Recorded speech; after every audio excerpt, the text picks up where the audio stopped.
Deformation and reason. Yes. Rock deformation and reason. Share by. हजुर sir Okay. अर्थ सर्फेसमा rock किन deform हुन्छ र यसको कारण के हो भन्ने कुराहरू हामी आज डिस्कसन गर्छौं। केही छ आइडिया किन डिफर्म हुन्छ, किन रकहरू फ्र्याक्चर हुन्छन्, किन फोल्डिङ हुन्छन्, किन फल्टिङ हुन्छन्, फोल्ड भने के हो, फल्ट भने के हो, यो सबै कुराहरू आज डिस्कस त गर्छौं। त्यही पनि रकहरू डिफर्म हुने कारण के होला?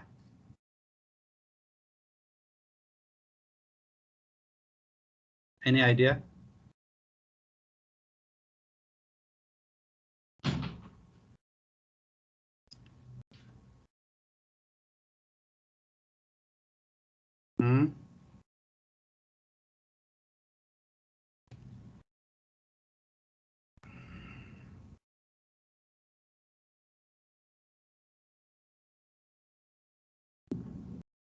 के थाहा भएन?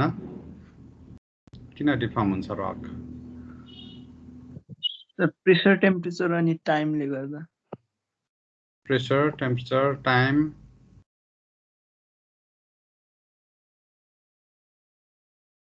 अरु रिकर्ड भइरहेछ हैन? प्रतापले गरे हो रिकर्ड? हजुर सर। ओके।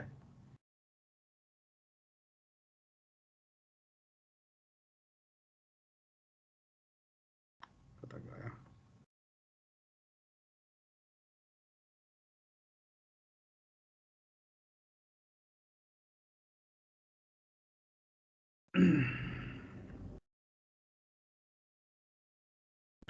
अब जनरली रकको क्यारेक्टर कस्तो हुन्छ, कस्तो ठाउँमा डिफर्म हुन्छ भन्ने कुराहरू हामीले अलि ख्याल गर्नुपर्ने हुन्छ हैन? हो प्रेसर, टेम्परेचर, टाइमिङ त्यो त्यही नै हो मेन त। तर कस्तो कस्तो ठाउँमा हुन्छ, कसरी हुन्छ भन्ने कुराहरू त्यसको मेकानिजम चाहिँ हामीले थाहा पाउन जरुरी हुन्छ हैन? जनरली स्ट्रेस स्ट्रेनको कुरा नै हुन्छ यसमा हैन? कति स्ट्रेस लाग्छ, त्यसको डिफर्म कति हुन सक्छ स्ट्रेस अनुसार भन्ने कुरा थाहा पाउनु पर्यो। सुरुमा तपाईले पढिसके पनि हुन सक्छ हैन? मलाई थाहा छैन पढ्या छ कि छैन। हाइड्रोस्ट्याटिक प्रेसर भने थाहा छ तपाईहरुलाई?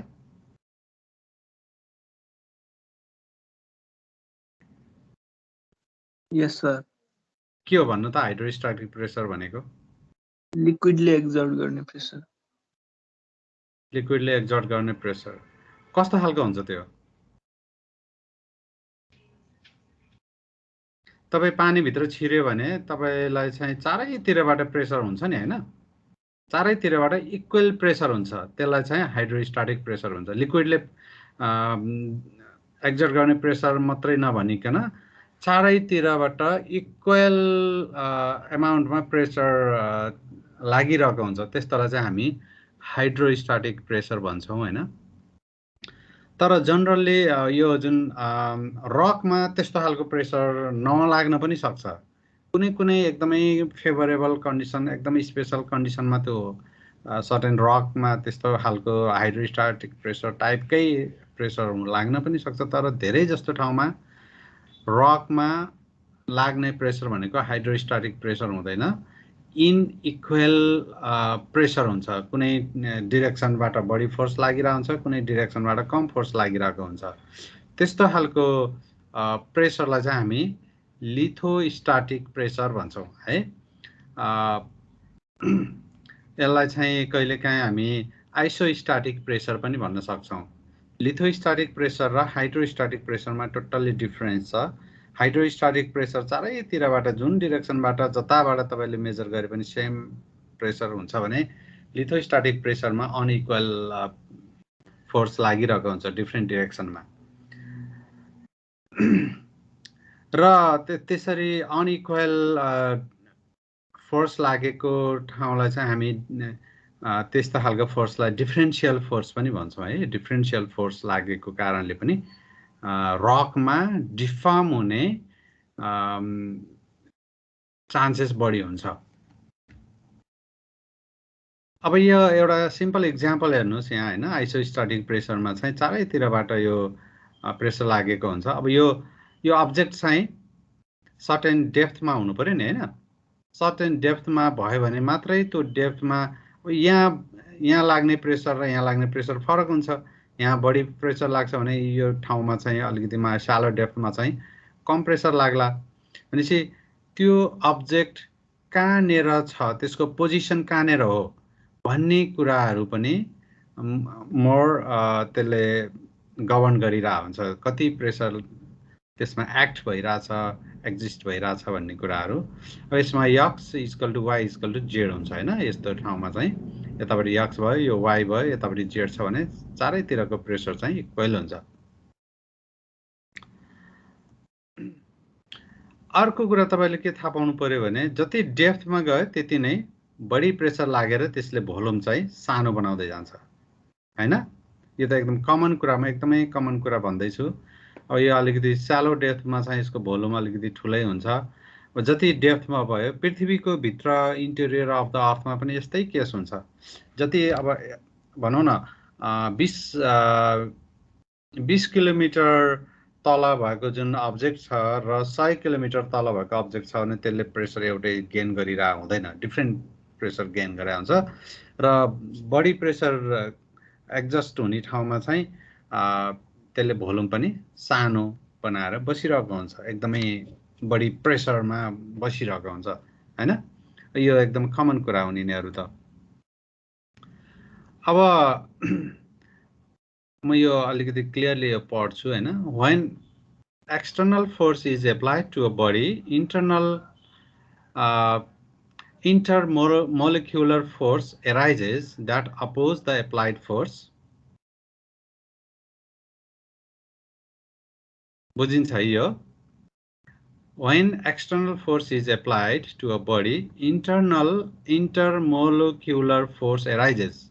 त्यसले चाहिँ धकेल्न खोज्छ क्या बाहिर। जस्तै तपाईलाई कसैले एकदमै प्रेसर दियो भने तपाईको जुन बडीले चाहिँ उसलाई धकेल्न खोज्छ नि, अपोज गर्छ नि हैन, त्यसलाई चाहिँ intermolecular force भनिन्छ हैन।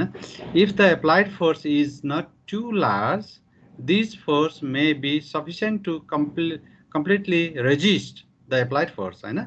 त्यसले चाहिँ इलास्टिक नेचरको बिहेभियर देखाइरहेको हुन्छ।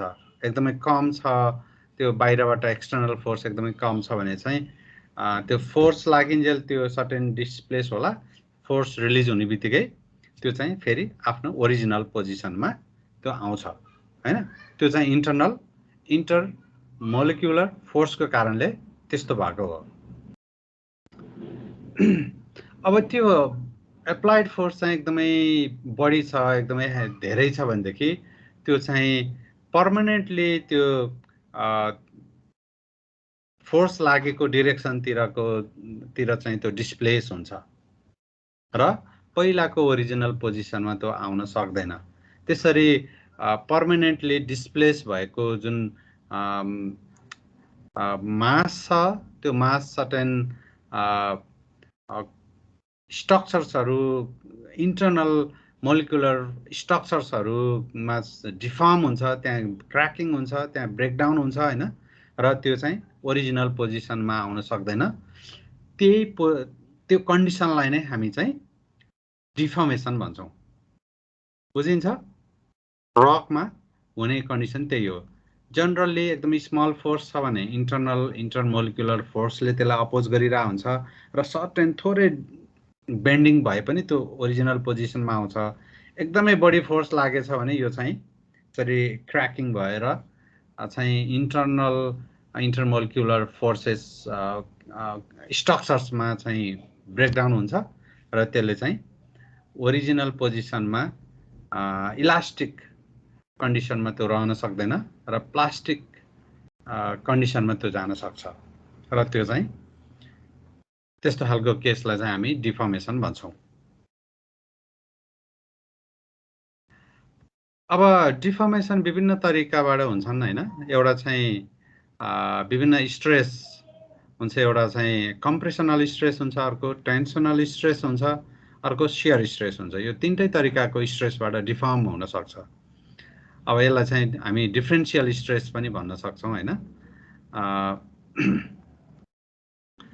अब यी तीनटै प्रकारका स्ट्रेसले गर्दाखेरि इन्टरनल इन्टरमोलिकुलर स्ट्रक्चर्समा चेन्ज आउँछ र बडी अथवा सर्टेन मास चाहिँ त्यसको पोजिसन चेन्ज हुने, त्यसमा डिफर्म हुने कन्डिसनमा जान्छन्। अब यो तपाईलाई थाहा छ, यो त एकदमै सिम्पल छ है, मैले जस्ट रिभिजनको लागि मात्रै मैले यो राख्या हो। अब यहाँ स्ट्रेस स्ट्रेनको तपाईले रिलेसन हेर्नुभयो भने सर्टेन पोइन्टसम्म चाहिँ सर्टेन पोइन्टसम्म यहाँसम्म मानौँ, यहाँसम्म चाहिँ यसको इलास्टिक नेचर बिहेभ गर्छ, इलास्टिक क्यारेक्टर देखाउँछ यसले, भनेको ओरिजिनल पोजिसनमा जान्छ। यहाँबाट क्रस गर्ने बित्तिकै यसले चाहिँ प्लास्टिक क्यारेक्टरिस्टिक देखाउँछ, भनेको पर्मानेन्टली डिफर्म हुने कन्डिसन देखाउँछ र कुनै ठाउँमा गएर फ्र्याक्चर हुन्छ। अब यसमा चाहिँ एकदमै बढी स्ट्रेस लागेछ भने अब सर्टेन टाइमिङको पनि कुरा आउँछ यसमा हैन। सर्टेन एकदमै ह्युज स्ट्रेस लागेछ भने त्यहाँ चाहिँ अब यहाँ नै क्र्याकिङ डेभलप हुनसक्छ, तर जनरल्ली क्र्याकिङ अथवा फ्र्याक्चर हुने कन्डिसन भनेको यो ठाउँमा गएर फ्र्याक्चर हुन्छ। यहाँसम्म चाहिँ यसले इलास्टिक नेचरै देखाउँछ र प्लास्टिक नेचर सर्टेन पोजिसनमा पुगेपछि प्लास्टिक रिजनमा पुगिसके पछाडि प्लास्टिक नेचर देखाउँछ र कुनै ठाउँमा गएर ब्रेकडाउन हुन्छ, फ्र्याक्चर हुन्छ। अब यो फ्र्याक्चर हुनलाई पनि there are different types of factors है। अब त्यहाँ टेम्परेचर कति लागिरहेछ, त्यहाँ प्रेसर कति छ, त्यो ड्युरिङ द टाइमिङ कति हो, त्यहाँ प्रेसर लागिरहेको हैन, स्ट्रेस लागिरहेको टाइमिङ कति हो, एकदम लङ टाइमसम्म त्यहाँ स्ट्रेस लागै छ, तर थोरै छ भने पनि सर्टेन डिफर्म हुनसक्छ अथवा त्यहाँ चाहिँ प्लास्टिक नेचर देखाउन सक्छ। अब यो चाहिँ फ्र्याक्चर हुँदाखेरि पनि यो ब्रिटल टाइपको हो कि डक्टाइल हो भन्ने कुरा पनि हामीले ख्याल गर्नु पर्यो। ब्रिटल र डक्टाइल हुने भनेको टेम्परेचर प्रेसरको कारणले पनि हुन सक्छ। कुनै ठाउँमा बढी टेम्परेचर, कुनै ठाउँमा कम टेम्परेचर। बढी टेम्परेचर भयो भने डक्टाइल नेचर बिहेभ देखाउँछ सुरुमा हैन। कम टेम्परेचर भयो भने त्यही मेटेरियलले ब्रिटल नेचर देखाउन सक्छ। अब त्यो चाहिँ प्रपर्टिजमा त्यसको सब्सटेन्सको मेटेरियल के कस्तो छ, इन्टरनल मोलिकुलर स्ट्रक्चर्स के कस्तो छ त्यसमा भर पर्ने हुन्छ हैन। If the stress exceed the plastic limit, the deformation is plastic हैन।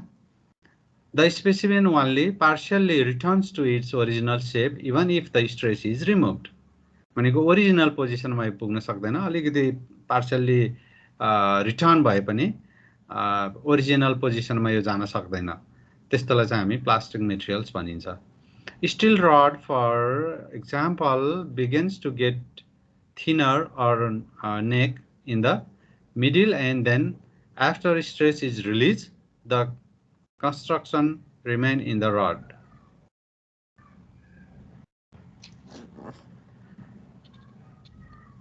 When there is continued increase the stress, one or more fracture developed and the specimen eventually fail by rupture हैन। तपाईले एउटा स्टील रडलाई चाहिँ दुईटा सानो एउटा रडलाई तपाईले bend गर्नुभयो हैन। बेन्ड गर्नुभयो भने एकचोटी बेन्ड गर्दा दुईचोटी बेन्ड गर्दा ओरिजिनल पोजिसनमै जान सक्छ, तर त्यो चाहिँ तपाईले एकदम बेन्ड गरेको गरे एक ठाउँमा समातेर एकदमै तलमाथि यसरी चलाइरहने कुनै एउटा पोइन्टमा गएर त्यो चाहिँ रप्चर हुन्छ हैन। भनेको त्यो ड्युरिङ द टाइमिङले पनि फरक पार्छ। अब ब्रिटल नेचर भन्ने बित्तिकै अब यसको चाहिँ सिग्निफिकेन्ट प्लास्टिक डिफर्मेसन हुनु पर्यो हैन। प्लास्टिक डिफर्मेसन भइसके पछाडि त्यहाँ ब्रिटल नेचर देखाउँछ र कुनै सब्जेक्ट चाहिँ कुनै अब्जेक्ट चाहिँ कुनै मेटेरियल्स चाहिँ एकदमै डक्टाइल नेचरको पनि देखाउन सक्छ, जुन लार्ज प्लास्टिक डिफर्मेसन बिहेभियर देखाउने हुन्छ हैन। रप्चर हुनुभन्दा पहिले अगाडि जस्ट अगाडि चाहिँ एकदमै बढी प्लास्टिक डिफर्मेसन बिहेभियर देखाउनेलाई देखाउँछ भने त्यस्तोलाई चाहिँ हामी डक्टाइल भन्छौँ होइन। मेटालिक मिनरल्सहरू बढी डक्टाइल नेचरको हुन्छ भने नन मेटालिक चाहिँ ब्रिटल टाइपको हुन्छ। भनेको नन मेटालिक अब सिलिकेट मिनरल्सहरूमा चाहिँ के हुन्छ भने यो डिफर्मेसन प्लास्टिक डिफर्मेसन एकदमै मिनिमम हुन्छ होइन, एकदमै मिनिमम हुन्छ। त्यस कारण चाहिँ कि चाहिँ यो ओरिजिनल स्टेजमा रहन्छ कि चाहिँ एकदम ब्रेकडाउन भएर त्यो ब्रिटल टाइपको भएर जान्छ। मानौ एउटा ग्लास होइन, ग्लास तपाईँले झ्याल अथवा कुनै एउटा बटल छ जस्तै यो ग्लास छ नि होइन, यो ग्लासलाई तपाईँले एकदमै प्रेसर दिनुभयो भने यो त टुक्रा टुक्रा हुन्छ नि। डक्टाइल नेचरमा अथवा प्लास्टिक नेचरमा गएको देखिन्छ र देखिँदैन, एकदमै मिनिमम क्यारेक्टर हुन्छ यसको प्लास्टिक डिफर्मेसन हुने क्यारेक्टर यसमा चाहिँ। भने मेटालिक मिनरल्सहरूमा चाहिँ म्याक्सिमम हुन्छ होइन, प्लास्टिक डिफर्मेसन हुने म्याक्सिमम हुन्छ र सर्टेन पोइन्ट भएर त्यो रप्चर हुन्छ। यहाँ सर्टेन फिगरहरू छ, फिगर हेर्नुहोस् त। जस्तै अब एउटा रक स्याम्पललाई चाहिँ कम्प्रेस गर्यो भने के हुन्छ, यो चाहिँ सर्टेन पोजिसनसम्म त यो कम्प्रेस होला होइन, सर्टेन ठाउँमा यो इलास्टिक डिफर्मेसन होला, सर्टेन फोर्स स्ट्रेस यहाँ लगाउँदासम्म। तर कुनै पनि एउटा यङ्स मोडुलसको सर्टेन पोइन्टमा पुगिसके पछाडि यो चाहिँ ब्रिटल टाइपबाट जान्छ होइन, भनेको टुक्रा हुन्छ, ब्रिटल बिहेभियर देखायो यसले इलास्टिक लिमिट क्रस गर्ने बित्तिकै।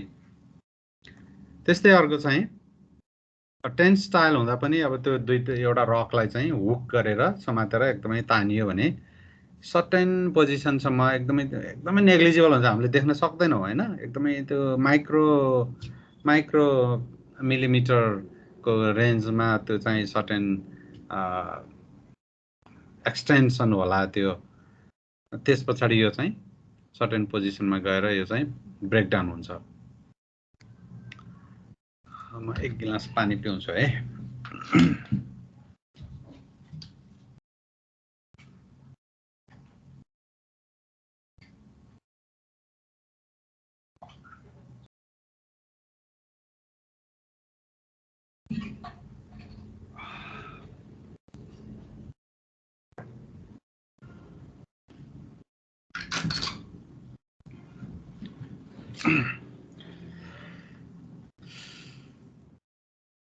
अब नेचरमा तपाईँले हेर्नुभयो भने ब्रिटल टाइपका थुप्रै रक्सहरू देखिन्छ, त्यस्तै डक्टाइल टाइपको पनि देखिन्छ। सर्टेन बेन्डिङ भएर बसिरहेको जुन रक्सहरू हामीले फिल्डमा देख्छौँ त्यो चाहिँ डक्टाइल नेचरमा बेन्डिङ भएको हुन्छ होइन। अब कुनै चाहिँ एकदमै बढी क्र्याकिङ भएर जस्तै अब फ्र्याक्चर हुने होइन, फल्ट हुने, जोइन्ट्सहरू हुने। अब यो मैले फल्ट जोइन्ट्स आज टाइम भ्यायो भने म आजै पढाउँछु, आज टाइम भएन भने भोलि पढाउँला यो होइन। फ्र्याक्चर, जोइन्ट्स, फल्ट भनेको के हो, यी सबै कुराहरू अथवा अहिले कुरा गर्न पनि सकिन्छ होइन। अहिले कुरा गरौँ न यो, जस्तै ब्रिटल टाइपका डिफर्मेसन भनेको चाहिँ फ्र्याक्चर, फल्ट र जोइन्ट्सहरू यिनीहरू चाहिँ ब्रिटल टाइपका डिफर्मेसन हुन् भने डक्टाइल डिफर्मेसन भनेको सर्टेन फोल्ड है। फोल्ड भनेको जस्तै विभिन्न टाइपका फोल्डहरू हुन सक्छन्। यसलाई चाहिँ हामी एन्टिक्लाइन भन्छौँ, यसलाई चाहिँ सिङ्क्लाइन भन्छौँ। सिङ्क्लाइन भनेको कन्भेक्स टु डाउनवार्ड भयो भने चाहिँ त्यसलाई सिङ्क्लाइन भनिन्छ। कन्केभ अपवार्ड भने पनि भयो अथवा कन्भेक्स डाउनवार्ड भने पनि हुन्छ, त्यसलाई सिङ्क्लाइन भनिन्छ। कन्भेक्स अपवार्ड भएको जुन सर्टेन बेन्डिङ रकलाई चाहिँ हामी एन्टिक्लाइन भन्छौँ। अब यो यसको अलि डिटेलमा पढ्नलाई चाहिँ एकछिनपछि पढौँला, अहिले डिफर्मेसनकै बारेमा कुरा गरौँ होइन। तपाईँलाई क्लियर भयो नि होइन। जस्तै ब्रिटल टाइपको भनेपछि सर्टेन क्र्याकिङ भएर स्लाइडिङ हुने होइन, त्यसलाई चाहिँ ब्रिटल डिफर्मेसन भन्नु पर्यो।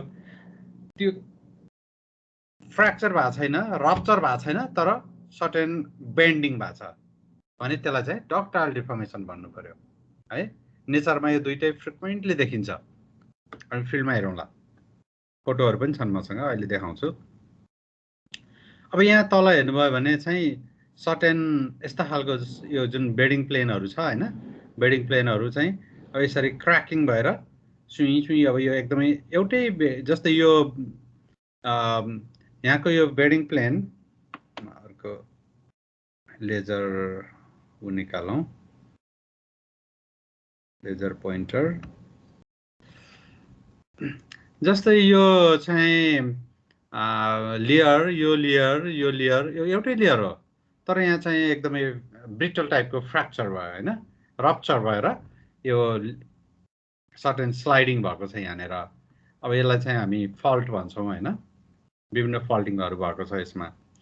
अब यो जनरली एकदमै सर्फेसमा यस्तो खालको हुँदैन, एकदमै इन्टेरियर अफ द अर्थमा हुन्छ। हेर्नुहोस् त, लगभग यहाँ 8 किलोमिटरको भित्रतिरको केस हुनसक्छ भनेर राखिएको हो यो होइन, अथवा 1 किलोमिटर 2 किलोमिटरमा पनि हुनसक्छ, तर अलिकति 5-6 किलोमिटर भित्र भयो भने मोर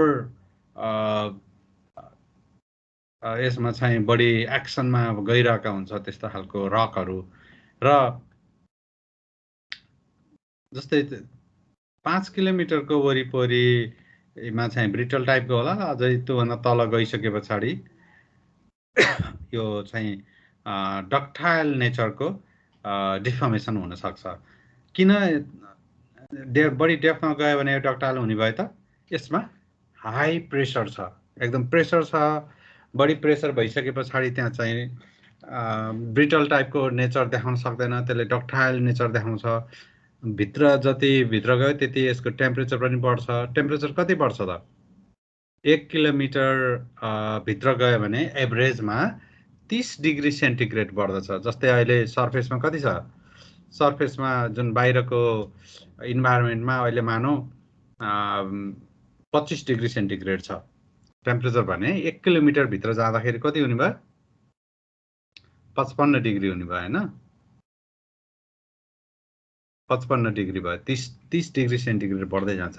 2 किलोमिटर भित्र गयो भने त्यस्तै 3 किलोमिटर भित्र गयो भने 3 किलोमिटर भित्र गयो भने त 100 डिग्री हुने रहेछ लगभग हैन, 100 डिग्री बाहिर लगभग 25 छ भने 3 किलोमिटरकोमा त 30 या 90 95 डिग्री हुने भयो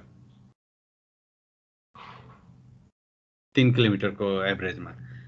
अनि त्यस्तै 8 किलोमिटरको उसमा त अब 200 डिग्री भन्दा बढी हुने भयो हैन, 200 डिग्री सेन्टिग्रेड भन्दा बढी हुने भयो। भनेपछि त्यस्तोमा चाहिँ प्रेसर पनि बढी छ, टेम्परेचर पनि बढी छ, अभियसली त्यहाँ चाहिँ डक्टाइल बिहेभियर देखाउने भयो रकले। भनेपछि तपाईँले के बुझ्नु पर्यो भने जति डेप्थमा यस्तो खालको एक्सन भएको छ क्रस्टै हुनु पर्यो त्यो फेरि हैन, मेन्टलमा त हुँदैन। मेन्टल त सबै एकदमै ब्रिटल टाइपको छैन, अथवा सोलिड फर्म छैन, liquid form, semi liquid form छ, त्यस्तोमा चाहिँ यस्तो डिफर्मेसन हुने चान्सेस हुँदैन किनकि लिक्विड छ त्यहाँ। डिफर्मेसन हुने भनेको सोलिड फर्ममा नै हो। सोलिड फर्म भनेको बाहिरको क्रस्ट, क्रस्टको 5-6 किलोमिटर भित्र चाहिँ डिफर्मेसन प्रोसेस हुनसक्छ, त्योभन्दा माथि बढेको चाहिँ ब्रिटल टाइपको हुनसक्छ। ओके, इन्क्रिजिङ कन्फाइनिङ प्रेसर, प्रेसर जति बढ्दै गयो त्यति नै डिफर्मेसन बिहेभियर भित्र हुँदै जान्छ भन्ने कुराहरू तपाईँहरूले बुझ्नु पर्यो। जति बाहिर स्यालो डेप्थमा छ त्यति नै ब्रिटल टाइपको नेचर हुन्छ, रकहरू त्यसरी ब्रिटल रकहरू देखिन्छ। अब बाहिरपट्टि देखिएका कहीँ चाहिँ यस्तो खालको एन्टिक्लाइन, सिन्क्लाइन, मोनोक्लाइन यस्ता खालका फिचरहरू देखिन्छ, कहीँ चाहिँ फल्टहरू पनि देखिन्छ। भनेपछि फल्ट देखिनु भनेको एकदम स्यालो डेप्थमा डिफर्म भएको रहेछ भन्ने कुरा बुझ्नु पर्यो हैन। एन्टिक्लाइन, सिन्क्लाइन यस्तो छ भने यो अलि डेप्थमा त्यस्तो भएको थियो, बाहिर पछि एक्सपोज भयो अपलिफ्टमेन्ट प्रोसेसबाट माथिपट्टिको ओभरबर्डन चाहिँ वास आउट भएर जाँदै गर्छ, अनि भित्रपट्टिको अब मानौ अब 1 वर्षमा 1 सेन्टिमिटरको दरले अपलिफ्ट होला हैन। त्यसरी बाहिर चाहिँ अब मिलियन्स इयर अगाडि, मिलियन्स इयर पछाडि त त्यसरी अपलिफ्टमेन्ट प्रोसेस कन्टिन्यू छ भने मिलियन्स इयर पछाडि त 2 किलोमिटर 3 किलोमिटर 4 किलोमिटरसम्मको जुन सेडिमेन्ट छ, मास छ, त्यो त वास आउट भएर गइसक्छ। तलको चाहिँ तल डिफर्म भएका त्यस्ता डक्टाइल टाइपका डिफर्म भएका स्ट्रक्चर्सहरू बाहिर एक्सपोज हुन्छन्। अहिले हामीले देख्ने बाहिर सर्फेसमा देख्ने आउटक्रपमा त्यस्ता खालका एन्टिक्लाइन सिङ्क्लाइन भनेको त्यही हो, भित्र एकदमै पहिला बनेका अनि पछि बाहिर एक्सपोज भयो टेक्टोनिक एक्टिभिटीको कारणले, हैन?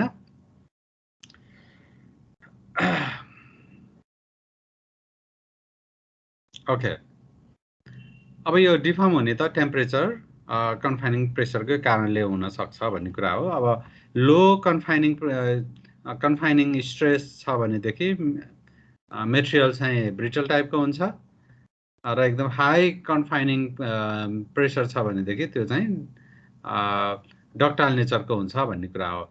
लो टेम्परेचर छ भने पनि मेटेरियल चाहिँ ब्रिटल हुन्छ भन्ने कुराहरू तपाईहरुले बुझ्नु पर्यो। अब यहाँ हेर्दाखेरि जस्तै यो एउटा क्र्याक छ नि, हैन? यहाँ थुप्रै यहाँ अरु पनि क्र्याक छ नि, यहाँ यस्तो क्र्याकहरु छ नि, यो कस्तो खालको होला? यो डक्टाइल हो कि ब्रिटल हो त यो? अब यता पनि छ नि क्र्याकहरु, के होला त यो क्र्याक? ल भन्नुस् त।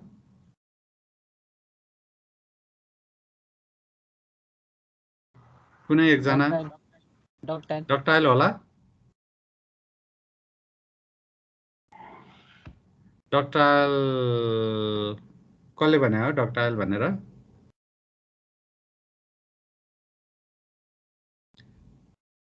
भनु लाज मान्नु पर्दैन, म छँदै छु नि करेक्सन गर्नलाई।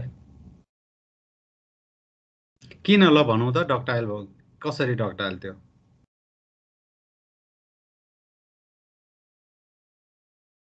त्यो बेन्डिङ भएको छ नि त सर। बेन्डिङ भएको छ? कहाँनिर देख्नुभयो बेन्डिङ? खोइ बेन्डिङ कहाँनिर छ? यस्तो कर्भहरु यो यसो छ, यहाँ यस्तो बेन्डिङमा यो यस्तो खालको बेन्डिङ यो होइन, यसलाई चाहिँ हामी बेन्डिङ भन्दैनौँ, हैन? यहाँ चाहिँ यस्तो खालको यो सिधा सिधा टाइपको यस्तो यो क्र्याकहरु छ के? यो क्र्याक, यस्तो क्र्याकहरु भनेको यो डिफर्म भएको, रप्चर भएको हो, हैन? रप्चर भएको हो, तर यस्तो खालको बेन्डिङ चाहिँ होइन। यो म तपाईहरुलाई धेरै मैले फिल्डमा प्र्याक्टिकलमा भन्दा नि थ्योरी क्लासमा यस्ता खालका फिगरहरु मैले देखाउन जरुरी हुन्छ र मात्रै क्लियर होला, हैन? जब यस्तो खालको क्र्याक आउँछ त्यो भनेको ब्रिटल हो भन्ने कुरा तपाईहरुले बुझ्नु पर्यो है। यहाँ त एकदमै हैन, क्र्याक पनि अब बेन्डिङ भएर क्र्याक हुन सक्छ।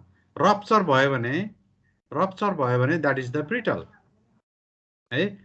डक्टाइलमा रप्चर हुँदैन। ओके, जस्तै यहाँ यो क्र्याक छ, यहाँ यस्तो क्र्याक छ, यहाँ क्र्याक छ। अब यिनीहरु चाहिँ जोइन्टिङ भएको हो। यो जोइन्ट भनेको के हो भन्ने कुरा त म पछि भन्ने नै छु। अब यहाँ यसरी यो जुन रप्चर भएको छ, योसँग यो प्यारलल छ, यो अर्को प्यारलल छ, यसरी यहाँ अर्को यसरी बनिरहेको छ नि, हैन? दैट इज द जोइन्ट हो यिनीहरु है। यो रप्चर भएको, यसलाई चाहिँ हामी ब्रिटल टाइपको रप्चर भन्छौं। अब अर्को चाहिँ फोलिएसन। फोलिएसन भन्ने कुरा के हो भन्ने कुरा हामीले थाहा पाउनु पर्यो। फोलिएसन भनेको चाहिँ जस्तै कुनै पनि एउटा रक छ, त्यो रकमा चाहिँ आइसोस्ट्याटिक अथवा लिथोस्ट्याटिक प्रेसर लागिरहेछ। लिथोस्ट्याटिक प्रेसर भनेको सर्टेन एउटा डिरेक्सनमा चाहिँ लाग्दैन, मानौ नर्थ साउथ चाहिँ फोर्स लागिरहेछ, इस्ट वेस्ट लागिरहेको छैन भनेदेखि के हुन्छ भने यहाँ भएका भित्रका मिनरलहरु त्यसको ठ्याक्कै परपेन्डिकुलर जुन फोर्स लागिरहेछ त्यसको परपेन्डिकुलर एलाइनमेन्टमा बसिरहेका हुन्छन् त्यो मिनरलहरु है। अब यो डिरेक्सनबाट यसरी लागिरहेछ, यताबाट यसरी लागिरहेछ भने मिनरलहरुको ओरिएन्टेसन चाहिँ ठ्याक्क त्यो डिरेक्सन जुन डिरेक्सनबाट फोर्स लागिरहेछ त्यसको परपेन्डिकुलर भएर बस्छन् के। त्यसको परपेन्डिकुलर प्यारललली बसिरहेका हुन्छन्। त्यसलाई चाहिँ हामी फोलिएसन भन्छौं है। पहिला रक चाहिँ यसरी थियो, रक चाहिँ सेडिमेन्टेसन यसरी बसिरहेको थियो, तर फोर्स चाहिँ यसरी लाग्यो, यो डिरेक्सनमा लाग्यो भने अनि यहाँ चाहिँ मिनरलहरु जुन इलोङ्गेटेड मिनरलहरु हुन्छ तिनीहरु चाहिँ यो लाइनमा यसरी परपेन्डिकुलर भएर बसिरहेका हुन्छन्, यसको परपेन्डिकुलर भएर बसिरहेका हुन्छन्, एकअर्कासँग प्यारलल हुन्छन्, तर फोर्स लागेको ठ्याक्कै परपेन्डिकुलर डिरेक्सनमा त्यो एलाइनमेन्ट भएर बसिरहन्छ। इलोङ्गेटेड मिनरल्सहरू है, बेसिकल्ली इलोङ्गेटेड भनेको फेलोसिलिकेट, माइका भयो, टुर्मालिन भयो हैन, बायोटाइट भयो। बायोटाइट र माइका त एउटै हो, मस्कोबाइट, बायोटाइट, माइका भनेको माइकालाई चाहिँ हामी दुईटा डिभिजन गर्न सक्छौँ, बायोटाइट र मस्कोबाइट। बायोटाइट भनेको ब्ल्याक कलरको हुन्छ भने मस्कोबाइट भनेको लाइट कलरको हुन्छ, येलो कलरको पनि हुनसक्छ है। व्हाइट भनेर त भनिँदैन, ट्रान्सपरेन्ट कलरको हुन्छ, अलिकति येलोइस कलर हुनसक्छ थोरै, तर डार्क येलो हुँदैन, लाइट येलो हुनसक्छ, त्यसलाई हामी माइका भन्छौँ। त्यस्ता खालको यो माइका मिनरलहरू, टुर्मालिनहरू मिनरलहरू इलोङ्गेटेड हुन्छन् र यिनीहरू चाहिँ हर्नब्लेन्ड भयो, यिनीहरू इलोङ्गेटेड हुन्छन्, यो यसरी चाहिँ फोर्स लागेको डिरेक्सनको प्यारलल भएर बसेका हुन्छन् अथवा परपेन्डिकुलर भएर बसिरहेका हुन्छन् र एकअर्कासँग यिनीहरू प्यारलल हुन्छन्। त्यसैलाई नै हामी फोलिएसन भन्छौँ है। यहाँ हेरौँ त, पहिला यो चाहिँ सेडिमेन्ट्री रक्समा मिनरल्सहरू यो किसिमका यसरी हापाजार्डली बसिरहेका हुन्छन्। त्यस पछाडि त्यहाँ चाहिँ प्रेसर टेम्परेचर, मैले हिजो भने प्रेसर टेम्परेचर लागिसकेपछि त्यसले आफ्नो स्पेस पनि घटाउँछ हैन। पहिला यति ठुलो भोल्युम थियो भने अहिले भोल्युम पनि घटायो र मिनरल्सहरू, यी सबै मिनरलहरू एकै ठाउँमा यसरी प्यारलली एलाइन भएर बस्ने हुन्छन् थिचिसके पछाडि है। अब यो नै फोलिएसन हो, यो फोलिएसन भनिन्छ हामी यस्तोलाई। र अर्को छ डिफर्म हुँदाखेरि देखिने चिज भनेको क्लिभेज। क्लिभेज भनेको जनरली प्लानर रकमा चाहिँ विभिन्न एलाइनमेन्टहरू त्यहाँ एकदमै सानसानो उहरू देखिन्छ, त्यो एलाइनमेन्टहरू देखिन्छ, मिनरलहरूको ओरिएन्टेसनै हो त्यो पनि। त्यसलाई चाहिँ हामी क्लिभेज भन्छौँ हैन। यो जुन प्लानर सर्फेसमा देखिन्छ यस्तो खालको, जनरली हामीले यो स्लेटी क्लिभेज भनेको स्लेट भन्ने रकमा चाहिँ स्लेटी क्लिभेज हुन्छ। अब यो स्लेटी क्लिभेज भनेको के हो भने एकदम प्यारलल फोलिएसन लेयरहरू हुन्छ। अब यो यसरी एकदमै कुनै चाहिँ एकदम प्यारलल हुन्छ, कुनै चाहिँ एकदमै थोरै वेबी टाइपको पनि हुनसक्छ हैन। यसरी बसेको एकदमै प्यारलल एकदम टेबलको जस्तो प्लानर टाइपको छ भनेदेखि त्यसलाई चाहिँ हामी स्लेटी क्लिभेज भन्छौँ। स्लेटी क्लिभेजमा मिनरल्सहरू एकदमै एउटै लाइनमा ओरिएन्टेड भएर प्यारलली बसेका हुन्छन्। जुन मेटामोर्फोज हुँदाखेरि त्यसको परपेन्डिकुलर डिरेक्सनमा फोलिएटेड भएर बसेका मिनरल्सहरू हुन्छन्। त्यसलाई नै हामी ती फाइन ग्रेन प्लेटी मिनरल्सहरू जसरी प्यारलल फोलिएसन अथवा लेयरिङ भएर बसिरहेका हुन्छन्, त्यसलाई चाहिँ हामी स्लेटी क्लिभेज भन्दछौँ।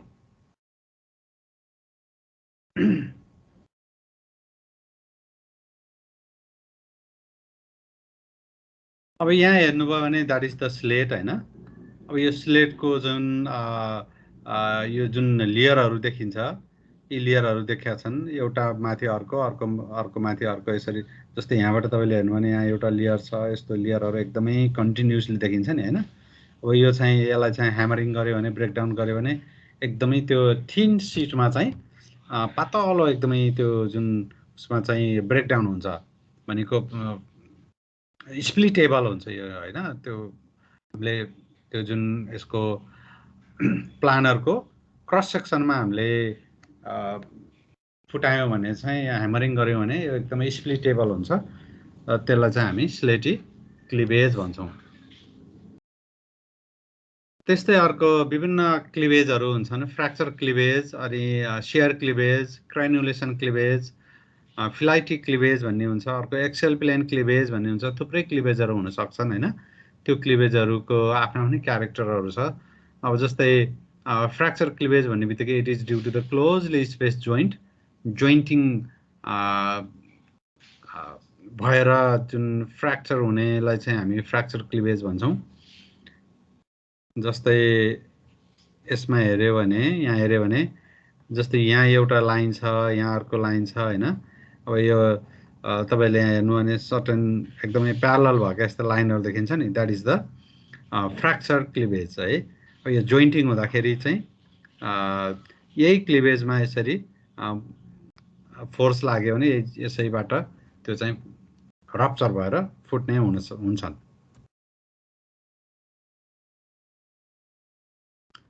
त्यस्तै शियर क्लिभेज भनेको it is the term use for closely space fracture along with the small displacement has taken place. अब यहाँ हेर्नुभयो भने यो चाहिँ एकदमै शियर स्ट्रेस लागेको हुन्छ, यसलाई शियर क्लिभेज पनि भन्न सकिन्छ हैन। यहाँ सर्टेन यो एउटै यसरी आइरहेछ तर यो कन्टिन्युस छैन, सर्टेन डिस्प्लेस भएर यता गइरहेको देखिन्छ। जस्तै यहाँ हेर्नु भने सर्टेन थोरै डिस्प्लेस भएको यहाँ देखिन्छ हैन, यहाँ डिस्प्लेस भएको देखिन्छ, यहाँनिर डिस्प्लेस भएको देखिन्छ। यहाँ थुप्रै यसरी डिस्प्लेस भएर बनेका जुन फ्र्याक्चरहरू छन् त्यसलाई चाहिँ हामी शियर क्लिभेज भनिन्छ। त्यस्तै क्रेन्युलेसन क्लिभेज भनेको एकदमै माइक्रो फोल्डिङ भएर बनेको क्लिभेजलाई चाहिँ हामी क्रेन्युलेसन क्लिभेज भन्छौँ। जस्तै फिलाइट भन्ने रकमा चाहिँ त्यस्तो खालको क्रेन्युलेसन क्लिभेज देखिन्छ। माइक्रो फोल्डिङ भनेको फोल्ड हो तर एकदमै सानो फोल्ड एकदमै क्लियरली देख्न सकिने। जस्तै यहाँ हेर्नुभयो भने यहाँ एकदमै यो फोल्डहरू देखिएको छ नि हैन, यहाँ यस्तो फोल्ड छ नि यो हैन, यसरी फोल्ड गइरहेछ नि यहाँ, यसलाई माइक्रोफोल्ड भनिन्छ। यहाँ एकदमै गजाङ गुजुङ जस्तो देखिन्छ, त्यसलाई चाहिँ हामी क्रेन्युलेसन क्लिभेज भन्छौँ। जस्तै यहाँबाट यसरी हेर्नु भने यस्तो फोल्ड भएको छ हैन, यस्तो फोल्ड भएको छ, फेरि यसरी गएको छ, यसरी यता गएको छ, यस्तो फोल्ड भयो फेरि यसरी यता गयो, यस्तो फोल्ड भयो फेरि यसरी यता गयो, द्याट इज द क्रेन्युलेसन क्लिभेज है। त्यस्तै अर्को एक्सियल प्लेन क्लिभेज भन्ने छ। एक्सियल प्लेन क्लिभेज भनेको cleavage parallel to the axial plane of a fold. अब यो एक्सियल प्लेन भनेको के हो भन्ने कुरा तपाईहरुलाई थाहा छैन, म पछि पढाउने नै छु हैन। यो फोल्डमा चाहिँ एक्सियल प्लेन भन्ने देखिन्छ। They are form during the ductile deformation of the rock where the strata are being folded. जब फोल्ड हुने बेलामा चाहिँ डक्टाइल स्ट्राटा देखाउने, जस्तै यहाँ यसलाई यो फोल्ड हो यो हैन, यस्तो फोल्डमा चाहिँ एकदमै लाइनिङहरु देखिने के, that is the axial plane cleavage है। जस्तै यहाँ यो फोल्ड भयो नि हैन, यो फोल्डको एक्सियल प्लेन भनेको यहाँबाट गइरहेछ, यहाँबाट यसरी गइरहेछ, त्यसैसँग प्यारलल भएर बसेका जुन क्लिभेजहरु छन् त्यो चाहिँ एक्सियल प्लेन क्लिभेज छ। अब यो बेडिङ प्लेन त यसरी गइरहेछ, बेडिङ प्लेन त यस्तो छ, यसको मोड अफ फर्मेसन हुँदाखेरि बनेका सेडिमेन्टहरु त यसरी रहिरहेका थिए हैन। जस्तै यो लाइन छ, यो ब्रोकन लाइन छ नि, broken line that is the यो मोड अफ फर्मेसन हुँदाखेरि बनेको डिपोजिट भएका मिनरल्सहरु। जस्तै तलको ओल्डर रक छ, माथिको यङ्गर रक छ भने यहाँको सेडिमेन्ट चाहिँ पहिला डिपोजिट भयो, त्यसपछि यो लेयर यसरी लेयर भयो, यहाँ थुप्रै लेयरहरु छन्। जस्तै मैले बनाउँ न हैन यसलाई पेन,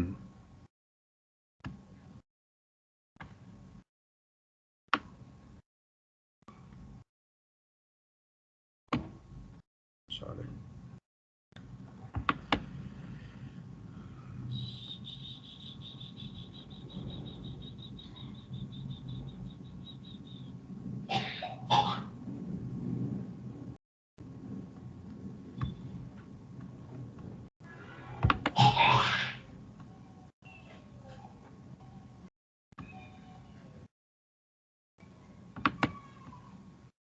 के हुन्छ यो।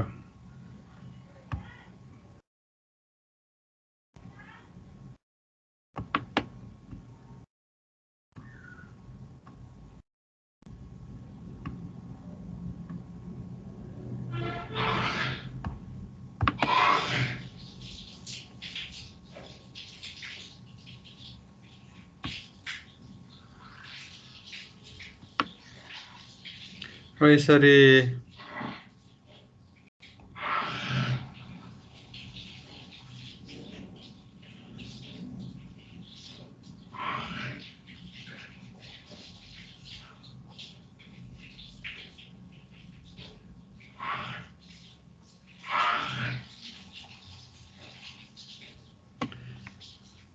यसरी चाहिँ यो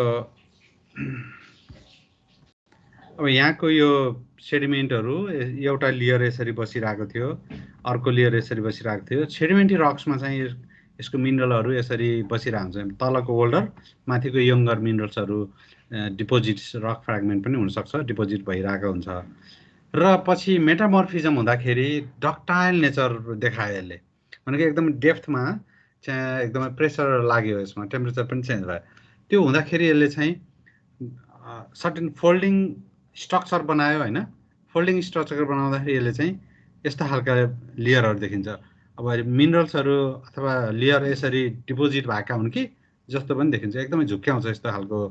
जस्तै यो लाइनहरू छ नि, यो जस्तो यहाँ लाइनहरू दिइरहेको छ, त्यो लाइन जस्तो भएर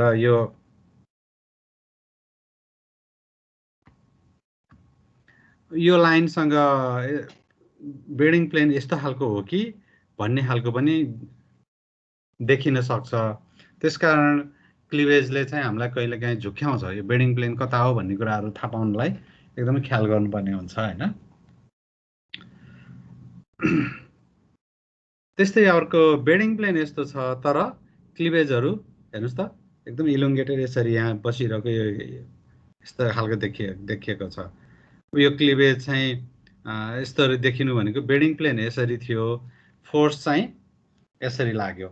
बेडिङ प्लेनको ठ्याक्कै त्यो स्ट्राटामा चाहिँ फोर्स लाग्यो। जस्तै बेडिङ प्लेन यसरी बसिरहेछ भने यताको र यताबाट फोर्स एकदमै लाग्यो भने अब त्यसले साइज पनि घटाउन खोज्यो, घटाउँदै गर्दाखेरि यहाँ भएका मिनरलहरू चाहिँ त्यो फोर्सको परपेन्डिकुलर डिरेक्सनमा चाहिँ एलाइन भएर बसिरहेका हुन्छन् है।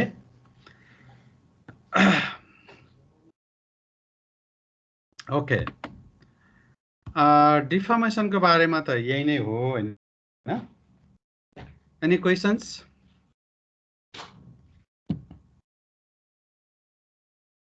केही छ डिफर्मेसनको बारेमा?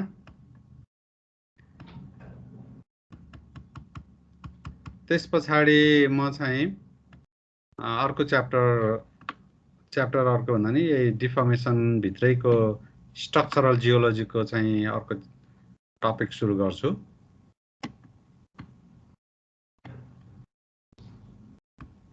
बुझिन्छ डिफर्मेसन?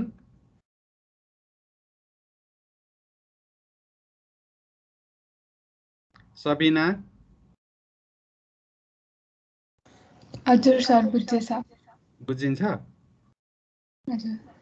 भनेपछि फोलिएसन भनेको के हो भन्न सकिन्छ त? किन फोलिएसन हुन्छ? फोलिएसन भनेको के हो? हजुर। Hello sir. हेलो, मैले सुनिरहेको छु।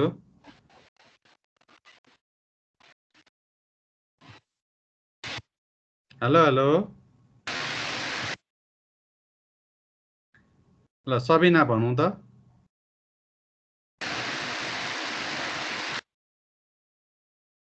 सर कुनै पनि मेम्बर सर यो बेडिङ चाहिँ होरिजन्टल हुने अनि अथवा क्लिवेज अथवा फोलिएटेड चाहिँ भर्टिकल हुने पनि हुन्छ? हुन सक्छ, त्यो फोर्स कताबाट लागेको छ त्यसमा भर पर्छ। डिफर्मेसन हुँदाखेरि, मेटामोर्फिजम हुँदाखेरि फोर्स कताबाट लागेको छ त्यसैको परपेन्डिकुलरमा चाहिँ क्लिवेजहरू डेभलप हुन्छ। और बेडिङ प्लेन होरिजन्टल हुने, क्लिवेज चाहिँ भर्टिकल हुने हुन सक्छ एकदमै।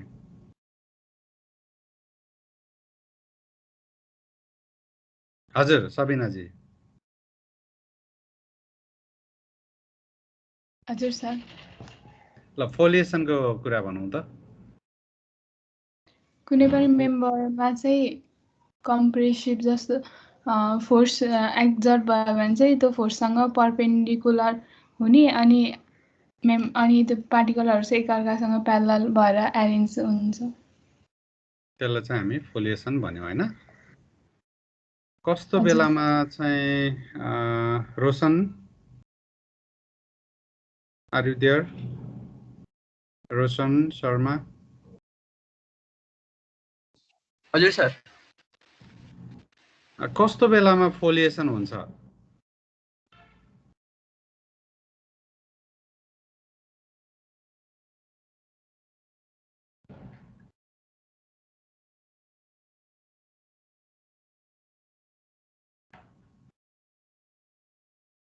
खोइ केही सुनिएन त, के भयो?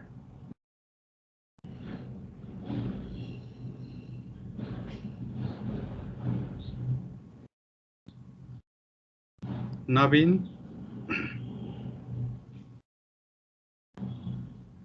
Naveen, are you there? Naveen Gimire.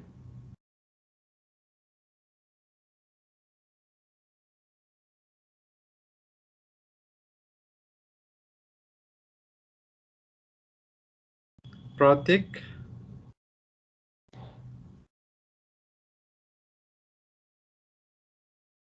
Pratik. Hello sir, म नवीन। ए ल, कस्तो बेलामा चाहिँ फोलिएसन हुन्छ भन्नु सकिन्छ? बुझिएको छ कि अलिअलि?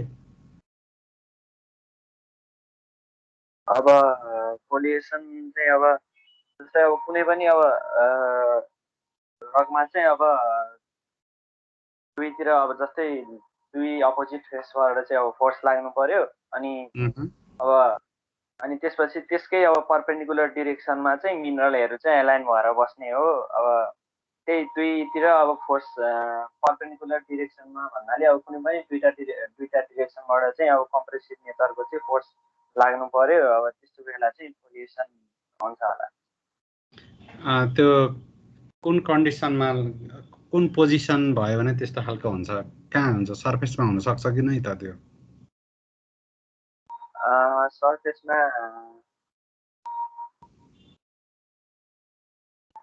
नेचुरल्ली त्यो फोर्स लाग्दाखेरि सर्फेसमा हुन्छ कि नै? प्लेट बाउन्ड्रिजतिर प्लेट बाउन्ड्रिजतिर? हजुर, प्लेट बाउन्ड्रिजतिर? ओके।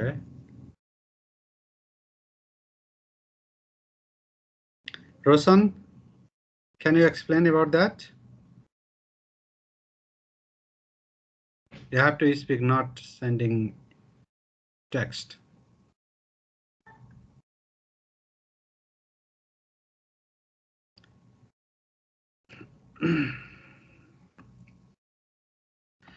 Okay, certain foliation हुनको लागि सर्फेसमा जनरली त्यस्तो खालको एक्टिभिटी हुँदैन, इन्टेरियर अफ द अर्थमा हुनु पर्यो हैन। सर्टेन डेप्थमा मात्रै त्यस्तो खालको फोर्स लागेर लिनिएसन डेभलप हुने, डक्टाइल टाइपको स्ट्रक्चर्सहरू डेभलप हुने हैन। अलि स्यालो डेप्थ छ भने चाहिँ ब्रिटल टाइपको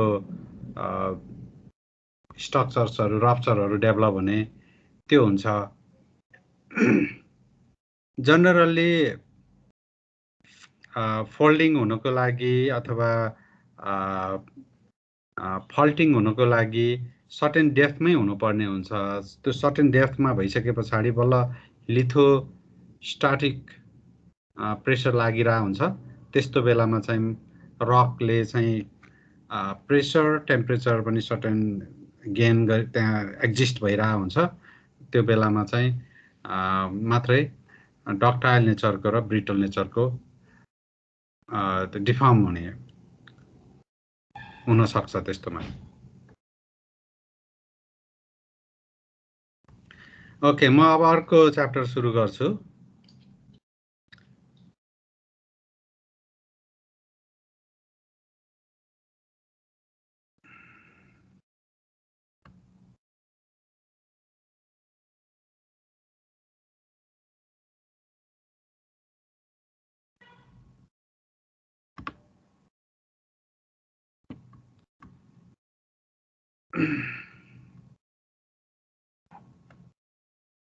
सेयर भएको छ?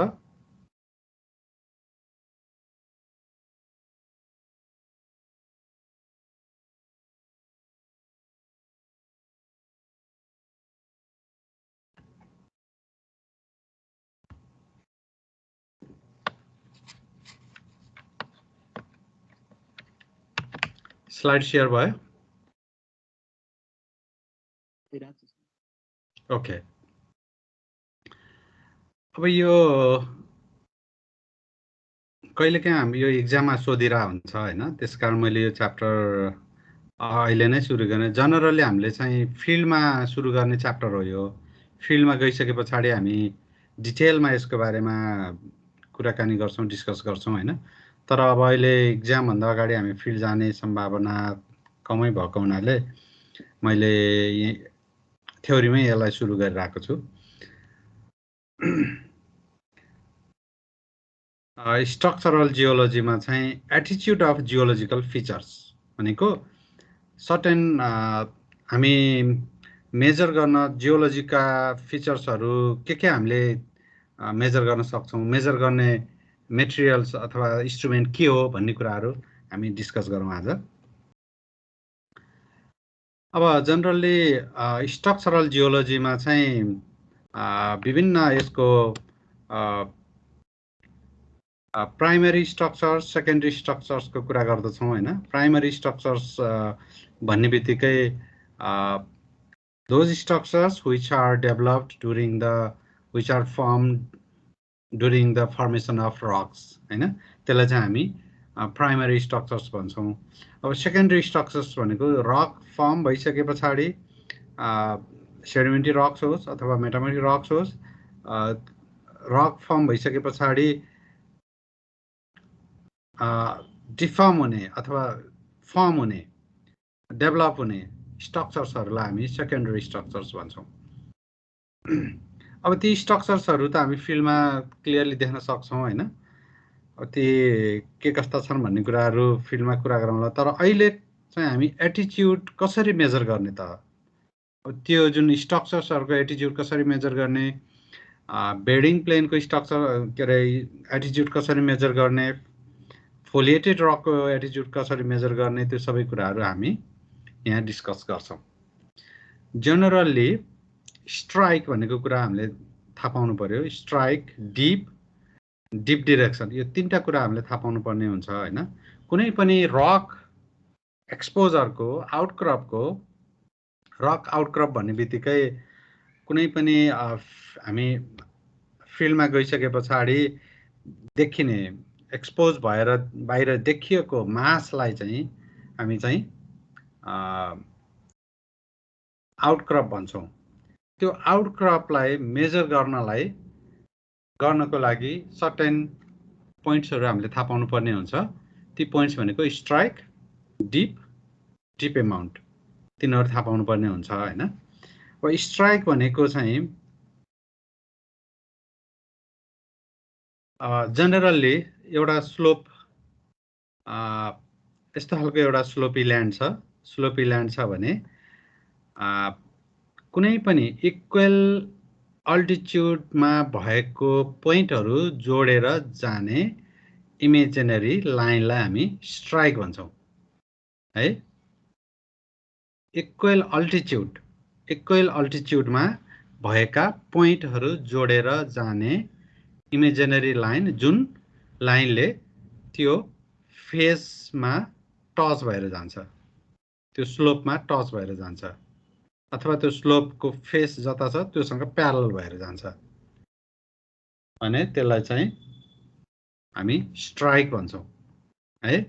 अब यहाँ थुप्रै स्ट्राइक हुन सक्छन्। यहाँ यो एउटा एरो देखाइएको छ होइन, अब यहाँ पनि अर्को पनि हुनसक्छ। जस्तै मैले यहाँ ड्र गरौँ,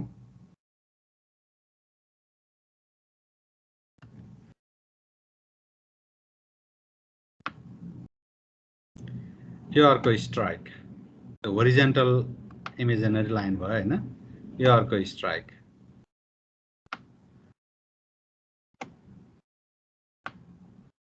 थुप्रै स्ट्राइकहरू हामीले ड्र गर्न सक्छौँ सेम फेसमा है। भनेपछि अब यी पोइन्टहरू के भयो त, imaginary horizontal line, imaginary horizontal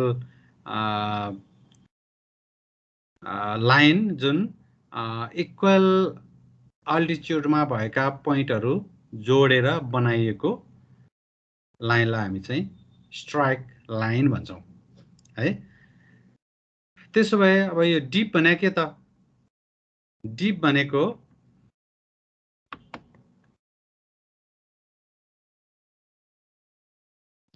deep भनेको त्यही फेससँग फेस र एउटा होरिजेन्टल लाइन र फेसले बनाएको बिचको एंगललाई चाहिँ हामी डिप एंगल भन्छौं अथवा डिप मात्रै पनि भन्न सक्छौं है।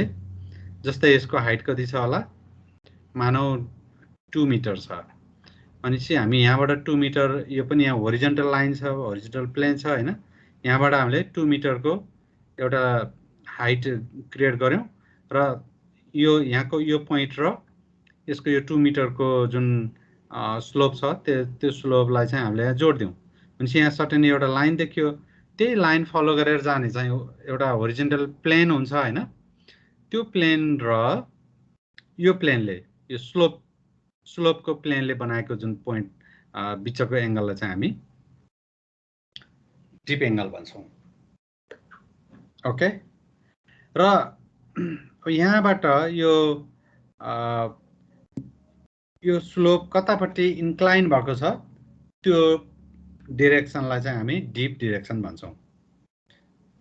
ओके, अब यहाँ हेरियो भने यसमा के होला, स्ट्राइक यसको होरिजेन्टल इस्ट वेस्ट, मानौ यो चाहिँ साउथतिर डिपिङ छ, उतापट्टि नर्थ भयो,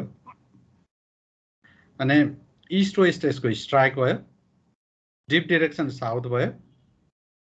डिप एमाउन्ट चाहिँ यहाँबाट हामीले एउटा हामीले लाइन होरिजेन्टल प्लेन बनाएर यसरी यो बिचको लाइनलाई हामी चाहिँ के अरे बिचको एंगललाई चाहिँ हामी डिप एंगल भन्छौं। अथवा योसँग प्यारलल भएका यतापट्टि सर्टेन बेडिङहरु छ नि हैन, सर्टेन बेडिङहरु छ, यी बेडिङहरुसँग हामीले सर्टेन एउटा होरिजेन्टल प्लेन जहाँ ड्र गरे पनि हुन्छ, ड्र गरेर त्यो प्लेनले बनाएको एंगललाई हामीले डिप एंगल भन्छौं। यो एंगल र यो एंगल जहिले पनि बराबर हुन्छ हैन, यो एंगल अथवा यो एंगल भन्ने पनि हुन्छ, यो पनि डिप एंगल हो है, यो एंगल पनि सेम एंगल हो किनकि यिनीहरु प्यारलल छन्, योसँग प्यारलल यो छ, योसँग प्यारलल यो छ, त्यसकारण यी सबै यी पोइन्टहरु चाहिँ डिप एंगल हुन्। सिम्पली हामीले के बुझ्नु पर्यो भने स्लोपसँग इमेजिनरी होरिजेन्टल लाइन अथवा होरिजेन्टल प्लेन र त्यो स्लोपको बिचको एंगललाई चाहिँ हामी डिप एंगल भन्छौं। र त्यही स्लोप जतापट्टि, जस्तै अब यहाँबाट हामीले अलिकति पानी राख्दियौं भने पानी कता बग्छ त, पानी त यो डाइरेक्सनमा बग्छ नि हैन, पानी यतातिर बग्छ नि, त्यसकारण यो डाइरेक्सन नै साउथ डाइरेक्सनतिर भनेको डिप डाइरेक्सन भयो यसको, यो स्लोपको डिप डाइरेक्सन साउथ भयो। ओके, अब यो फिल्डमा हामी धेरै अब जिरो लेभलबाटै हामी पढ्छौं हैन, हामी फिल्डमा एकदम क्लियरली सिकाउँछौं यो, त्यही पनि अहिले अब एक्जाममा आइदिन पनि सक्छ, त्यसकारण मैले अहिले यो यहाँ देखाइरहेको छु। अब यहाँ एउटा फोल्ड छ, यो फोल्डमा चाहिँ यहाँ होरिजेन्टल लाइन छ नि यहाँ हैन, यो चाहिँ होरिजेन्टल लाइन भयो, यो horizontal line that is the strike. अनि त्यसपछि यो फोल्ड यतापट्टि अर्को एउटा फोल्ड छ, यसको चाहिँ एंगल कति भयो त, यहाँ एंगल छ, that is the dip angle. यो होरिजेन्टल लाइन भयो अथवा होरिजेन्टल प्लेन भयो, यो चाहिँ होरिजेन्टल प्लेन छ, यहाँ हेर्नुस् that is the horizontal plane हैन, यो होरिजेन्टल प्लेन भयो। यो होरिजेन्टल प्लेनले र यो चाहिँ स्लोप, यो बेडको स्लोप, यो दुईटाको बिचको एंगल चाहिँ डिप एमाउन्ट भयो। अब यसको डिप डाइरेक्सन कता हो त, डिप डाइरेक्सन यतै भयो हैन। यसको स्ट्राइक कति हो त, यसको स्ट्राइक यो हो। ओके, स्ट्राइक यो भयो।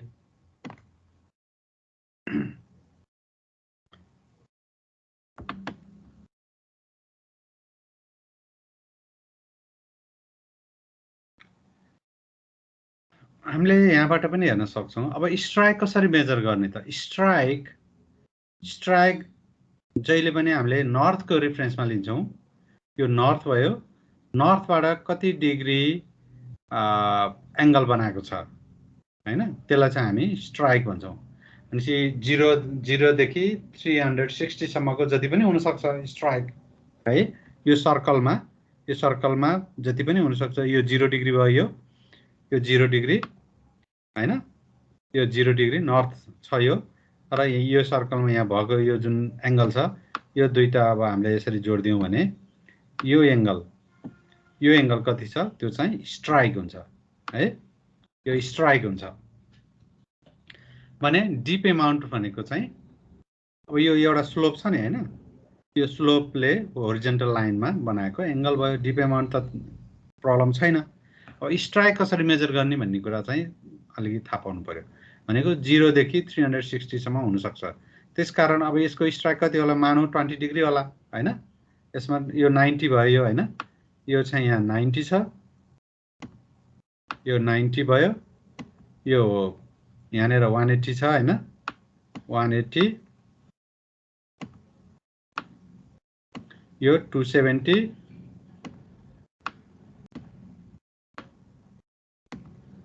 यो 270 छ यहाँ हैन, यहाँ चाहिँ 0 डिग्री भने नि हुन्छ, 360 भने नि भयो हैन। भनेपछि यो एंगल कति होला त स्ट्राइकको, मानौ 20 डिग्री होला हैन। भनेपछि 20 डिग्री। अब यो यसको नोटेसन गर्ने विभिन्न तरिकाहरू छन्। अब यसलाई चाहिँ 20 डिग्री 0-20 डिग्री मात्रै भन्न नि सकिन्छ। 3 डिजिटमा दिइन्छ जहिले पनि, स्ट्राइकलाई 3 डिजिटमा लेख्ने चलन हुन्छ। 0-20 डिग्री भन्यो भने पनि, 0-20 डिग्री भन्यो भने पनि यो चाहिँ यही पोजिसनमा छ भन्ने कुरा थाहा हुन्छ। अब यो नभनिकन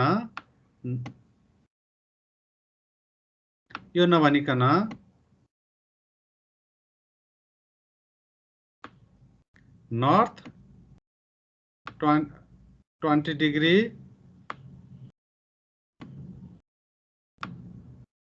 नॉर्थ 20 डिग्री ईस्ट, यो ईस्ट हो नि त यो हैन, यो ईस्ट हो नि त। नॉर्थ 20 डिग्री ईस्ट पनि भन्न सकिन्छ, 0-20 डिग्री अथवा नॉर्थ 20 डिग्री ईस्ट पनि भन्न सकिन्छ है यसलाई। यो दुईटै एउटै हो। ओके, यसमा कन्फ्युज हुनु भएन।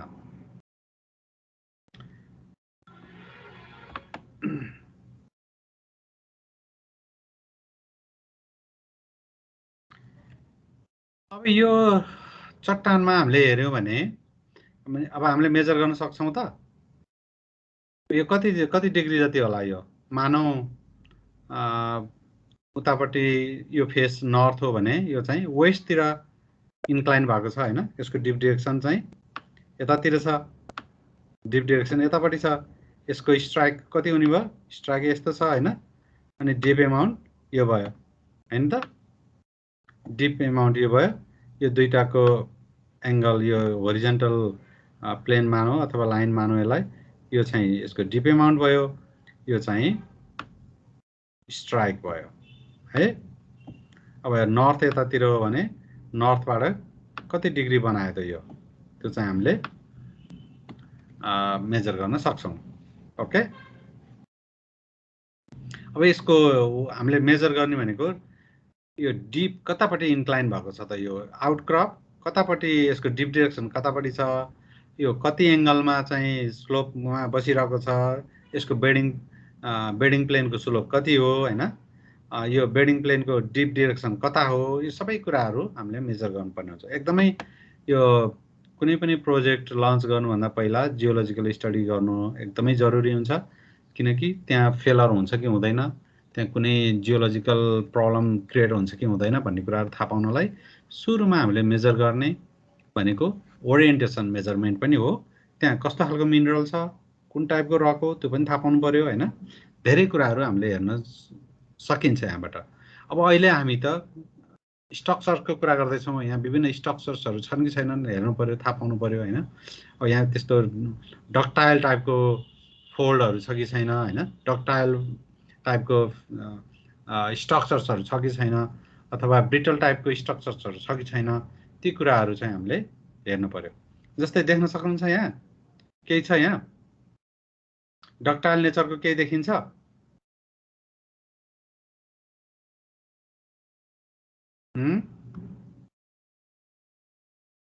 भनौँ त कसले भन्ने?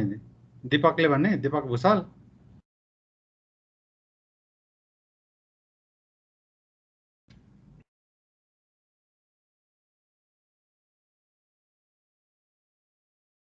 लोकेश श्रेष्ठ?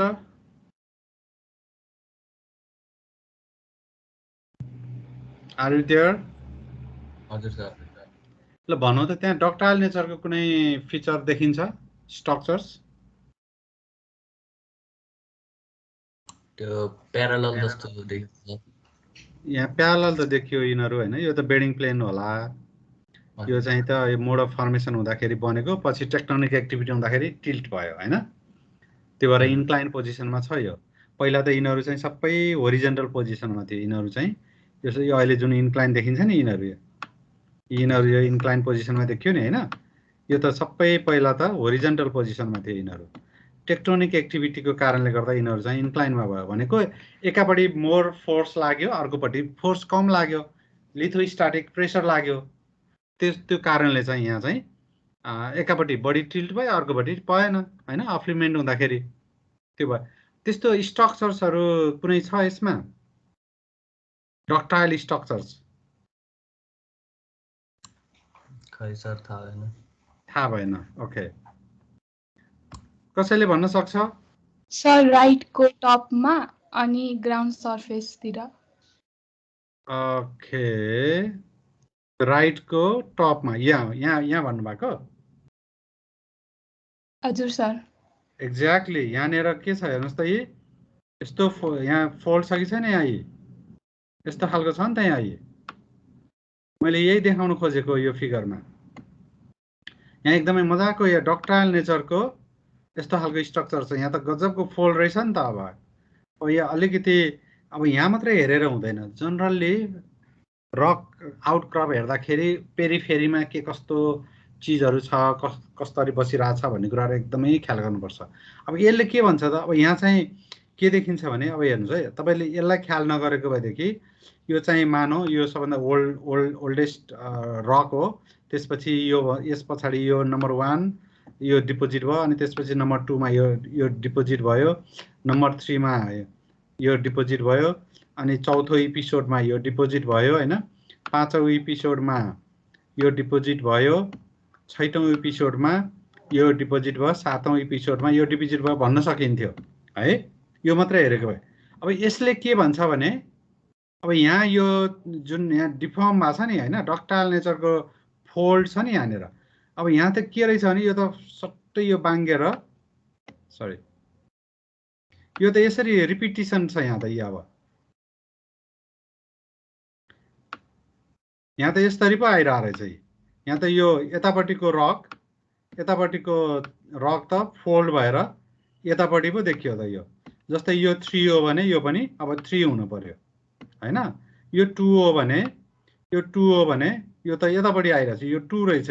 यो 2, यो 1 हो भनेदेखि यो पहिला सुरुमा डिपोजिट भएको सेडिमेन्ट हो भने त यो त यसरी गएर यताबाट यतापट्टि आइरहेछ है। भनेपछि यहाँ त गजबको एउटा फोल्ड रहेछ भन्ने कुरा बुझिन्छ है। यो कुराहरू चाहिँ ख्याल गर्नुपर्ने हुन्छ। That is the ductile nature deformation यहाँ देखिन्छ यसमा। यो कुराहरू ख्याल गर्नु पर्यो। भनेको त्यहाँ गजबको यो डिप सिटेड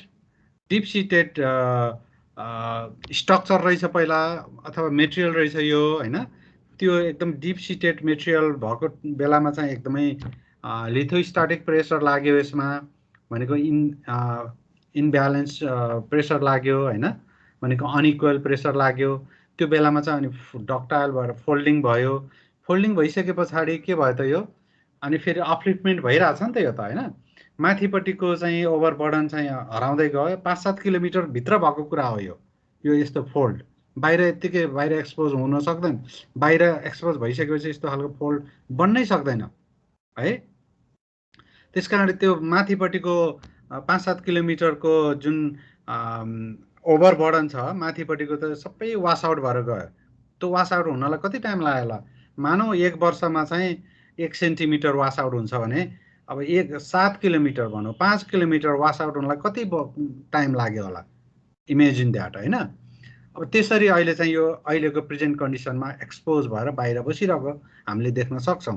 भनेको अहिले बाहिर देखिएका जुन जति पनि रक एक्सपोजरहरू छन्, आउटक्रपहरू छन्, यस्ता खालका स्ट्रक्चर्सहरू छन्, हामीले हेर्न पाउनु भनेको एकदमै यो हामी एकदमै आफूले भाग्यमानी पनि ठान्नुपर्छ। किनभने यिनीहरू कुनै सर्टेन टाइमको ड्युरेसनमा बनेका होइनन्। लङ टाइम एगो यिनीहरू चाहिँ भित्र इन्टेरियर अफ द अर्थमा चाहिँ यस्तो खालको स्ट्रक्चर्स बन्यो, अपलिफ्टमेन्ट हुँदै गयो, अनि माथि अपलिफ्टमेन्ट हुँदै गर्दाखेरि त्योभन्दा माथिको चाहिँ रेन प्रिसिपिटेसन अथवा विन्डले होइन वाटरले गर्दाखेरि वास आउट गर्दै गयो र अहिले चाहिँ यो यस्ता खालका स्ट्रक्चर्सहरू एक्सपोज भएर बसिरहेका छन्, जुन हामीले देख्न पाइरहेछौँ है, स्टडी गर्न पाइरहेछौँ। We are so grateful.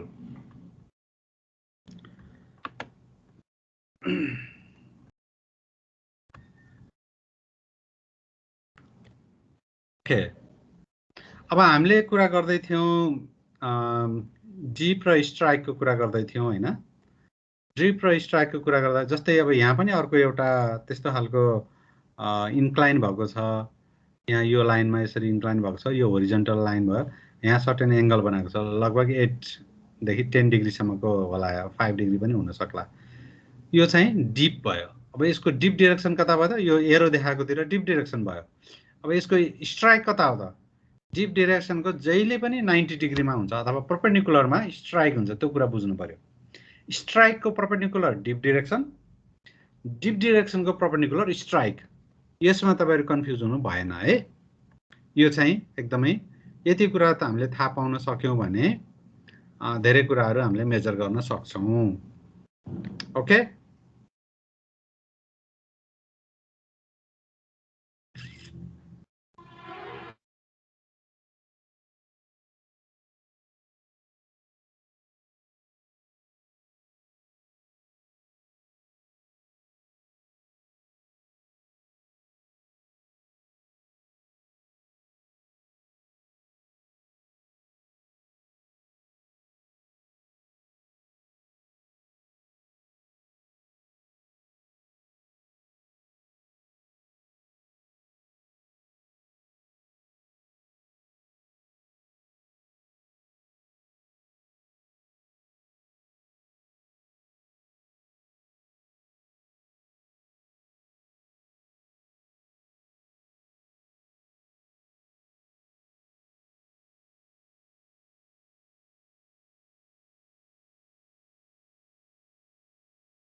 Class सक्यो अब सिआर भिसिआरहरु राख्नु रोका एकछिन आउनुहुन्छ अझै गर्दैछु कल गर्दैछु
एकछिन सरको सम्पर्क हुन सकेन एकछिन बस है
Good.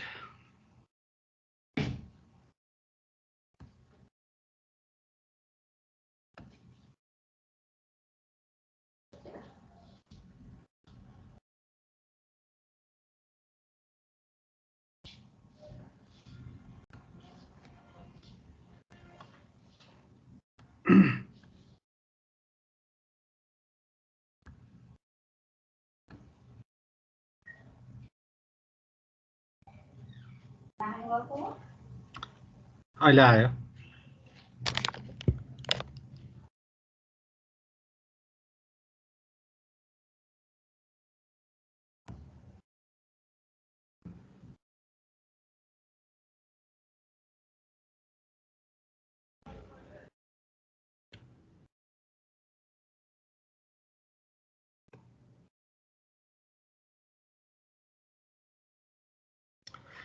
ओके अब जनरली हामीले एटिच्युड मेजरमेन्ट गर्दाखेरि सुनिएको छ?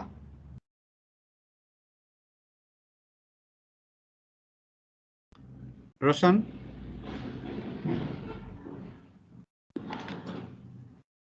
सुनिएन सर।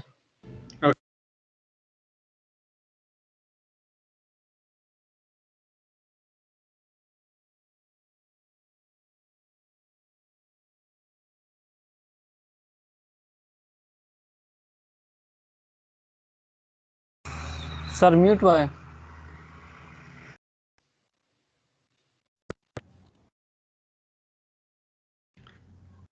ओके अहिलेसम्म हामीहरूले प्र्याक्टिसमा आइरहेको जुन कम्पास छ एटिच्युड मेजर गर्दाखेरि जियोलोजिकल डेटा लिनको लागि युज गर्ने कम्पास भनेको ब्रन्टन कम्पास हो हैन। यो मैले फिगरमा देखाएको यही नै ब्रन्टन कम्पास हो। विभिन्न अरू थुप्रै कम्पासहरू पनि छन्, डिजिटल कम्पासहरू पनि आइसकेका छन् अहिले हैन। तर अहिले नेपालमा प्र्याक्टिसमा आइरहेको कम्पास चाहिँ ब्रन्टन कम्पास नै हो। यो कम्पासको चाहिँ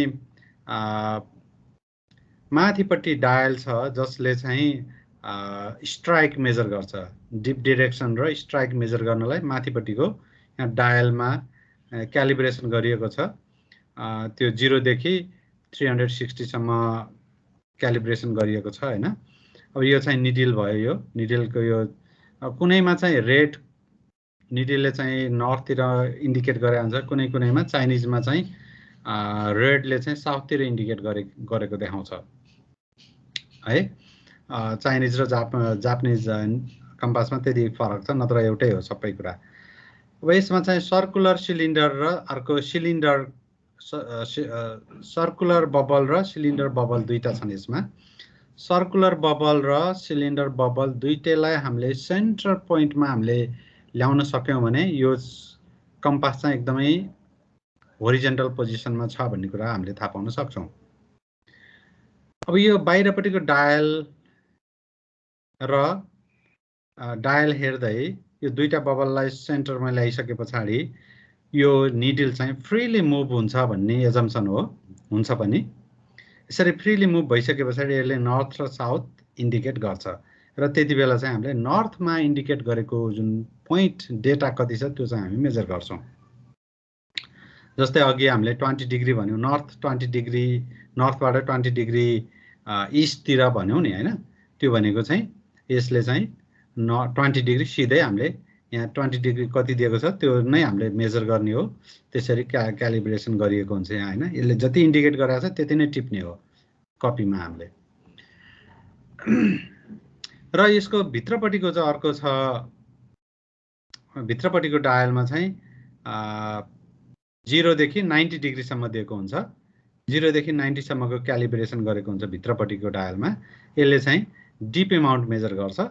डिप एमाउन्ट मेजर गर्ने प्रोसेस भनेको यो तलपट्टिको यो जुन यो फेस र यहाँको यो फेस चाहिँ ठ्याक्कै त्यो हामीले स्लोपको फेसमा चाहिँ कन्साइड गरेर राखिन्छ र त्यस पछाडि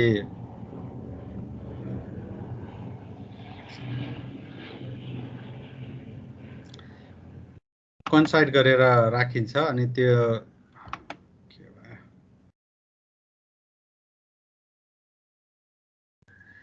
यो पोइन्ट यो फेस र यो फेसलाई चाहिँ हामी ठ्याक्कै यो स्लोपको फेसमा हामीले कन्साइड गरेर राख्यौं भने अनि त्यस पछाडि हामीले सिलिन्डर बबललाई चाहिँ सर्कुलरलाई हैन सिलिन्डर बबललाई चाहिँ सेन्टरमा पार्छौं र त्यसको डिप एमाउन्ट मेजर गर्छौं। हामी फिल्डमा त मेजर गरि नै हाल्छौं। अहिले सिम्पली के थाहा पाउनु पर्यो भने ब्रन्टन कम्पासले हामीले एटिच्युड मेजर अथवा dip direction, dip amount, strike तीनटै मेजर गर्न सक्छौं भन्ने कुरा थाहा पाउनु पर्यो है। अब अझै डिटेलमा हेर्यो भने यहाँ देखिएको हुन्छ यो 0 देखि अर्को यहाँ भर्नियर क्यालिपर पनि हुन्छ। एकदमै सोफिस्टिकेटेड टाइपबाट हामीले एक्युरेट मेजर गर्न पनि सक्छौं यसबाट हैन। भर्नियर क्यालिपर पनि छ यहाँ। जस्तै यहाँको यो सेन्टर लाइन र भित्रपट्टिको डायलको क्यालिब्रेसन गरेको कहाँनिर कन्सेप्ट गरेको छ त्यही नै यस हामीले डेटा लिने हो। 0 देखि यहाँ 100 दिएको छ, यता पनि 100 दिएको छ, अनि यहाँ चाहिँ 90 दिएको छ यतापट्टि पनि 90 दिएको छ। अब यो 100 र 90 को रिलेसन के हो त भन्दाखेरि यो चाहिँ ग्रेडमा दिएको छ भित्रपट्टिको, यो बाहिरपट्टिको चाहिँ यो चाहिँ डिग्रीमा दिएको छ। डिग्री जहिले पनि 90 डिग्रीमा हुन्छ हैन, भर्टिकल 90 हुन्छ, 0 चाहिँ होरिजन्टल हुन्छ हैन। यो चाहिँ डिग्री भयो। यो बाहिरपट्टिको डायल भनेको चाहिँ 360 अथवा 0 यहाँ भयो। अनि यसरी क्यालिब्रेसन गरिएको छ है 11 डिग्रीको। इजी छ यो।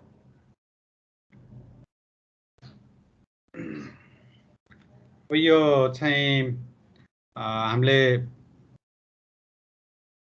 स्ट्राइक मेजर गर्न खोजे हो यो हैन। स्ट्राइक मेजर गर्दाखेरि यो फेस र यो फेसलाई चाहिँ ठ्याक्कै यो स्लो फेसमा राखिन्छ। यो एरो यसरी एरो देखाएको चाहिँ यो पानी हामीले यहाँ खसाल्दा पानी कता खस्छ भनेर देखाएको हो। यो त्यसैसँग परपेन्डिकुलर पारेर हामीले चाहिँ स्ट्राइक मेजर गर्छौं।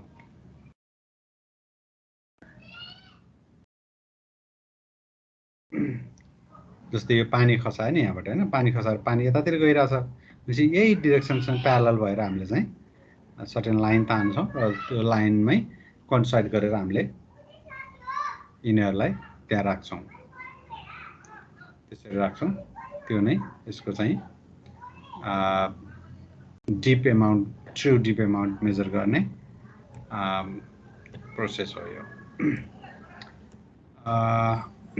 म अलि अब यो प्र्याक्टिकल हामी फिल्डमै गर्छौं यसको हैन। अब यो अहिले तपाईहरुले थाहा पाउने भनेको ओरिएन्टेसन मेजर गर्नलाई के प्यारामिटरहरु हेरिन्छ, के पोइन्टहरु हेरिन्छ। जस्तै स्ट्राइक भयो, डिप एमाउन्ट भयो, डिप डाइरेक्सन भयो हैन। त्यस्तै अर्को ट्रेन्ड र प्लन्ज भन्ने पनि छ हैन। त्यो चाहिँ हामी फिल्डमै त्यसको बढी डिस्कसन गरौँला। अहिले चाहिँ म यति नै गर्छु यसको।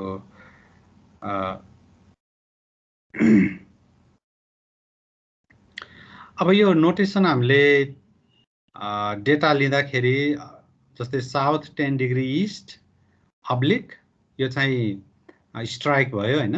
यो चाहिँ डिप एमाउन्ट भयो। डिप एमाउन्ट यसरी लिइन्छ। अथवा यसैलाई 100 डिग्री अब्लिक 45 डिग्री पनि भन्न सकिन्छ। एउटै हो यो भनेको। साउथ 10 डिग्री ईस्ट भन्नु र 100 डिग्री एजिमुथमा हामीले 100 डिग्री भन्नु कुरा एउटै हो। कुरा कसरी एउटै हो भन्दाखेरि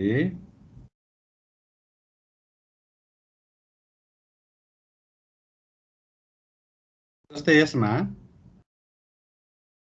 साउथ 10 डिग्री ईस्ट भन्यो हैन। यो ईस्ट भयो नि हैन। साउथ 10 डिग्री ईस्ट, साउथबाट 10 डिग्री ईस्ट भन्यो।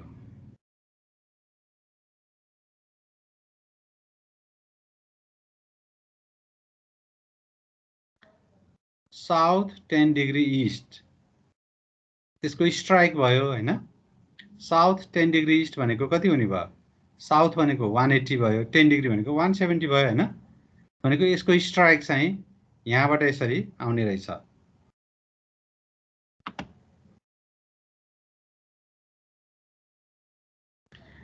त्यसको स्ट्राइक चाहिँ यसरी बस्यो हैन। स्ट्राइक त्यसरी बस्यो।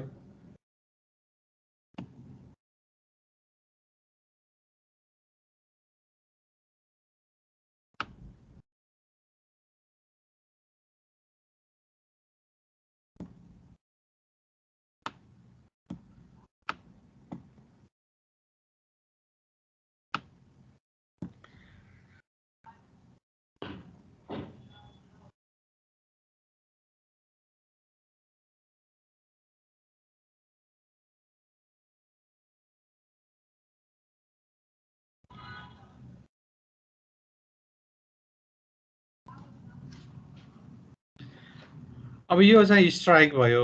अब यसको ठ्याक्कै परपेन्डिकुलर चाहिँ डिप डाइरेक्सन हुने भयो हैन। अब यो के हुन्छ भने ठ्याक्क एक्चुअल ईस्ट चाहिँ यो जुन ब्रन्टन कम्पासमा चाहिँ वेस्टतिर राखिएको हुन्छ। अनि वेस्ट चाहिँ ईस्टतिर राखिएको हुन्छ, जसले गर्दा हामीलाई मेजर गर्दाखेरि ठ्याक्कै एक्युरेट दिन्छ भनेर गरे हो। अब जनरली ईस्ट भनेको त यता 0 डिग्री भएपछि ईस्ट त यतापट्टि हुनुपर्छ नि हैन। इस्ट त यतापट्टि हुन्छ नि त, यसरी काउन्ट गरिएको हुन्छ नि हैन। तर यहाँ चाहिँ यसको अपोजिटतिर देखिएको छ है। त्यसकारण चाहिँ अब यो साउथ 10 डिग्री इस्ट भनेको यतापट्टि हुनुपर्ने हो। इस्ट चाहिँ यतापट्टि हुन्छ एक्चुअल इस्ट, तर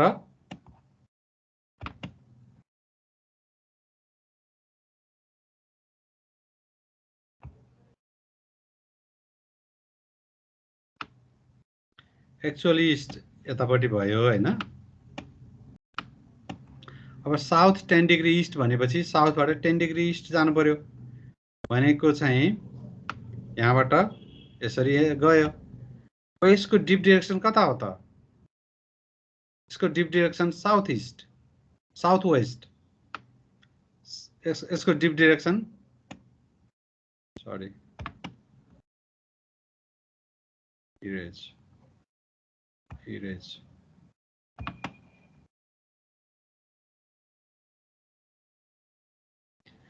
अब यसको डिप डाइरेक्सन स्ट्राइक हो भने यसको डिप डाइरेक्सन साउथ वेस्टतिर छ भन्ने कुरा देखाएको छ यसले। र डिप डाइरेक्सन जहिले पनि 90 डिग्री यसरी हुने भयो भने पछाडि साउथ 10 डिग्री इस्ट भन्नु र साउथ 10 डिग्री इस्ट भन्नु र 100 डिग्री मात्रै भन्नुमा कुनै तात्विक फरक छैन। साउथ 10 डिग्री इस्ट भनेको चाहिँ यो क्वाड्रेन्ट उसमा मेजर गरियो। यदि हामीले इस्ट वेस्ट नर्थ केही पनि भन्दैनौँ भनेदेखि 100 डिग्री मात्रै लेख्न पनि सक्छौँ। अब यो 100 डिग्री भनेको चाहिँ डिप डाइरेक्सन भयो हैन। साउथ 10 डिग्री इस्ट भनेको स्ट्राइक भयो।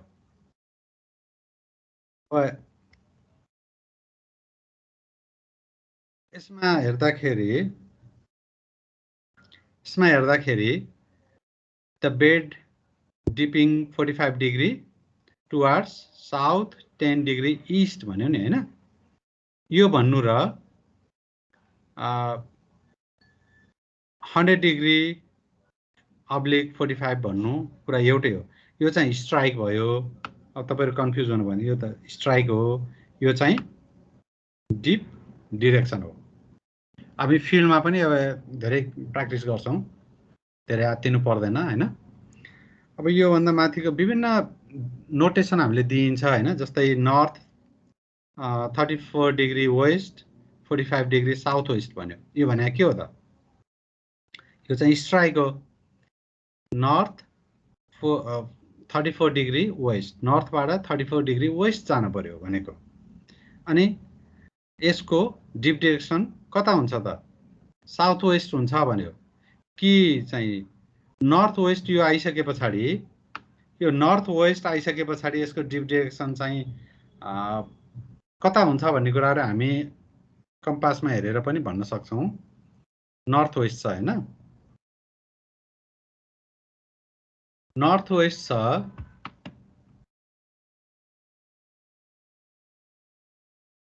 यो नर्थ भयो, वेस्ट त यतापट्टि छ हैन। नर्थ 34 डिग्री वेस्ट भनेपछि लगभग 10 20 30 यहाँनेरबाट स्ट्राइक यसरी जाने भयो हैन। यसको डाइरेक्सन त डिप डाइरेक्सन कि यता हुने भयो कि यता हुने भयो हैन। त्यो दुईटा मध्ये एकापट्टि त हुनै पर्यो, हो कि हैन? कि चाहिँ नर्थ इस्ट तिर हुनु पर्यो कि चाहिँ साउथ वेस्ट तिर हुनु पर्यो डिप डाइरेक्सन। ओके, म जान्छु। जस्ट अ मिनट है, एकछिन है।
हेलो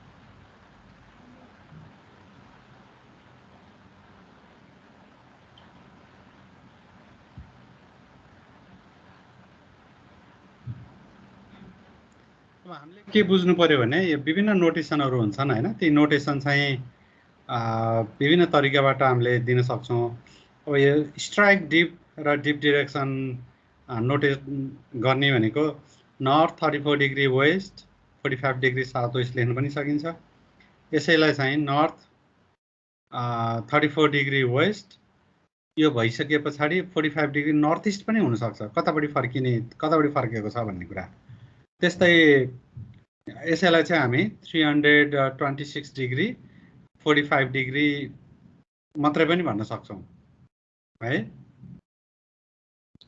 यो पनि साउथ वेस्ट पनि राख्न जरुरी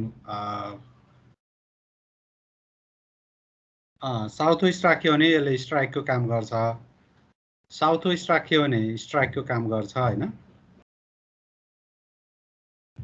इनकेस यहाँ यो कुनै पनि डाइरेक्सन दिएको छैन भने त्यसलाई चाहिँ यसलाई हामी डिप डाइरेक्सन मान्छौं ओके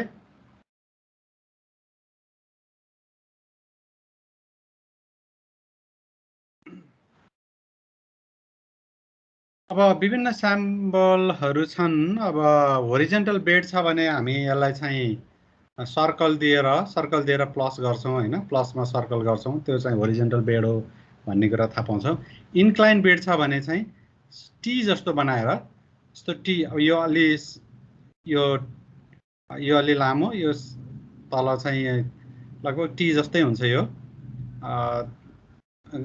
त्यसको कति एमाउन्ट हो त्यो एमाउन्टै लेख्छौं यसमा सर्टेन एंगल छ भने भर्टिकल छ भने फेरि एउटा अलि लामो लाइन अर्को चाहिँ छोटो लाइन यस्तो प्लस नै राखिन्छ तर गोलो सर्कल गरिँदैन है एटिट्युड मेजर गर्दाखेरि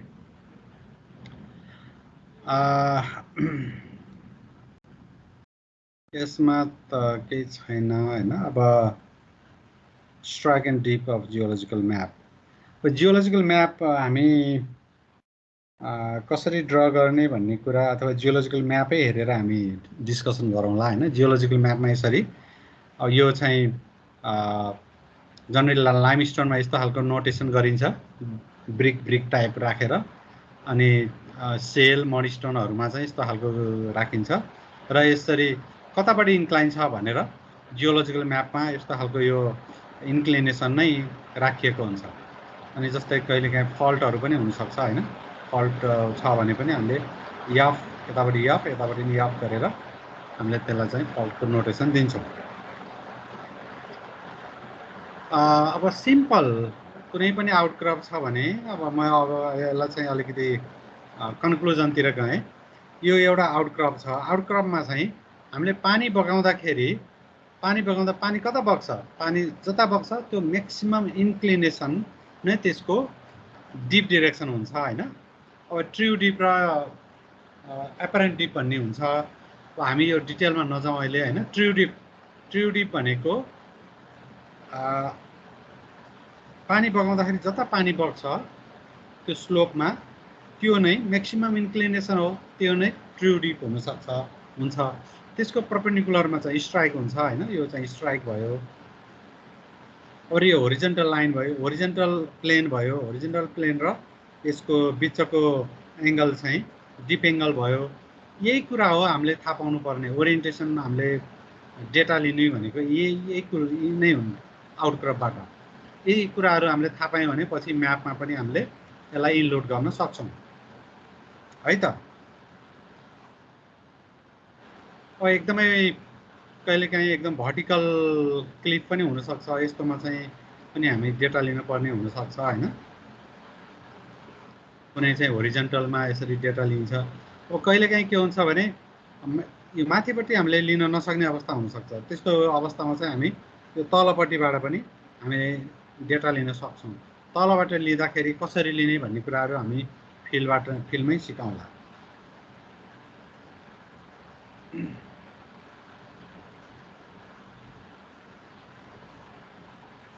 अब यो एकदमै होरिजेन्टल बेड छ, यो होरिजेन्टल बेडको यो ओरिएन्टेसन कसरी हेर्न सकिन्छ भनेर 3 डाइमेन्सनलमा यो बेड बनाएको हो हैन। जस्तै अब यहाँ यसरी यो बेड चाहिँ यतापट्टि एक्सपोज हुँदा यसरी एक्सपोज भएर यो एक्सपोज यस्तो एक्सपोज भएको देखिन्छ हेर्नुहोस् है। यो बेड चाहिँ यहाँ एक्सपोज यसरी हुँदाखेरि यसरी इरोजन कसरी भइरहेछ त्यो अनुसार यसले चाहिँ यो बनाएको हुन्छ। अब यो कन्ट्रोल लाइन पनि भन्छौँ हामी यसलाई हैन। पछि एकदम यो होरिजेन्टल छ भनेदेखि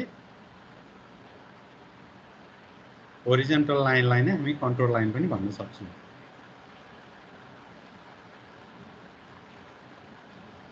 ओके, अब स्ट्रक्चरल जियोलोजीको फोल्ड चाहिँ मैले अब भोलि डिटेलमा डिस्कस गर्छु। फोल्ड कति किसिमका हुन्छन्, फल्ट कति किसिमका हुन्छन् हैन। अब तिनीहरूको नाम नोटेसन के कसरी दिइन्छ यो सबै कुराहरू म भोलि डिस्कसन गर्छु। आज चाहिँ यति नै गरौँ है त, हुन्छ? हुन्छ सर।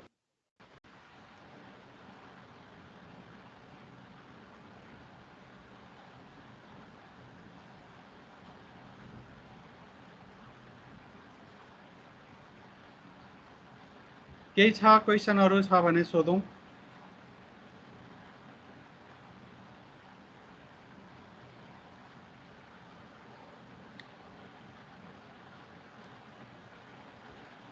क्लास इन गरौँ त।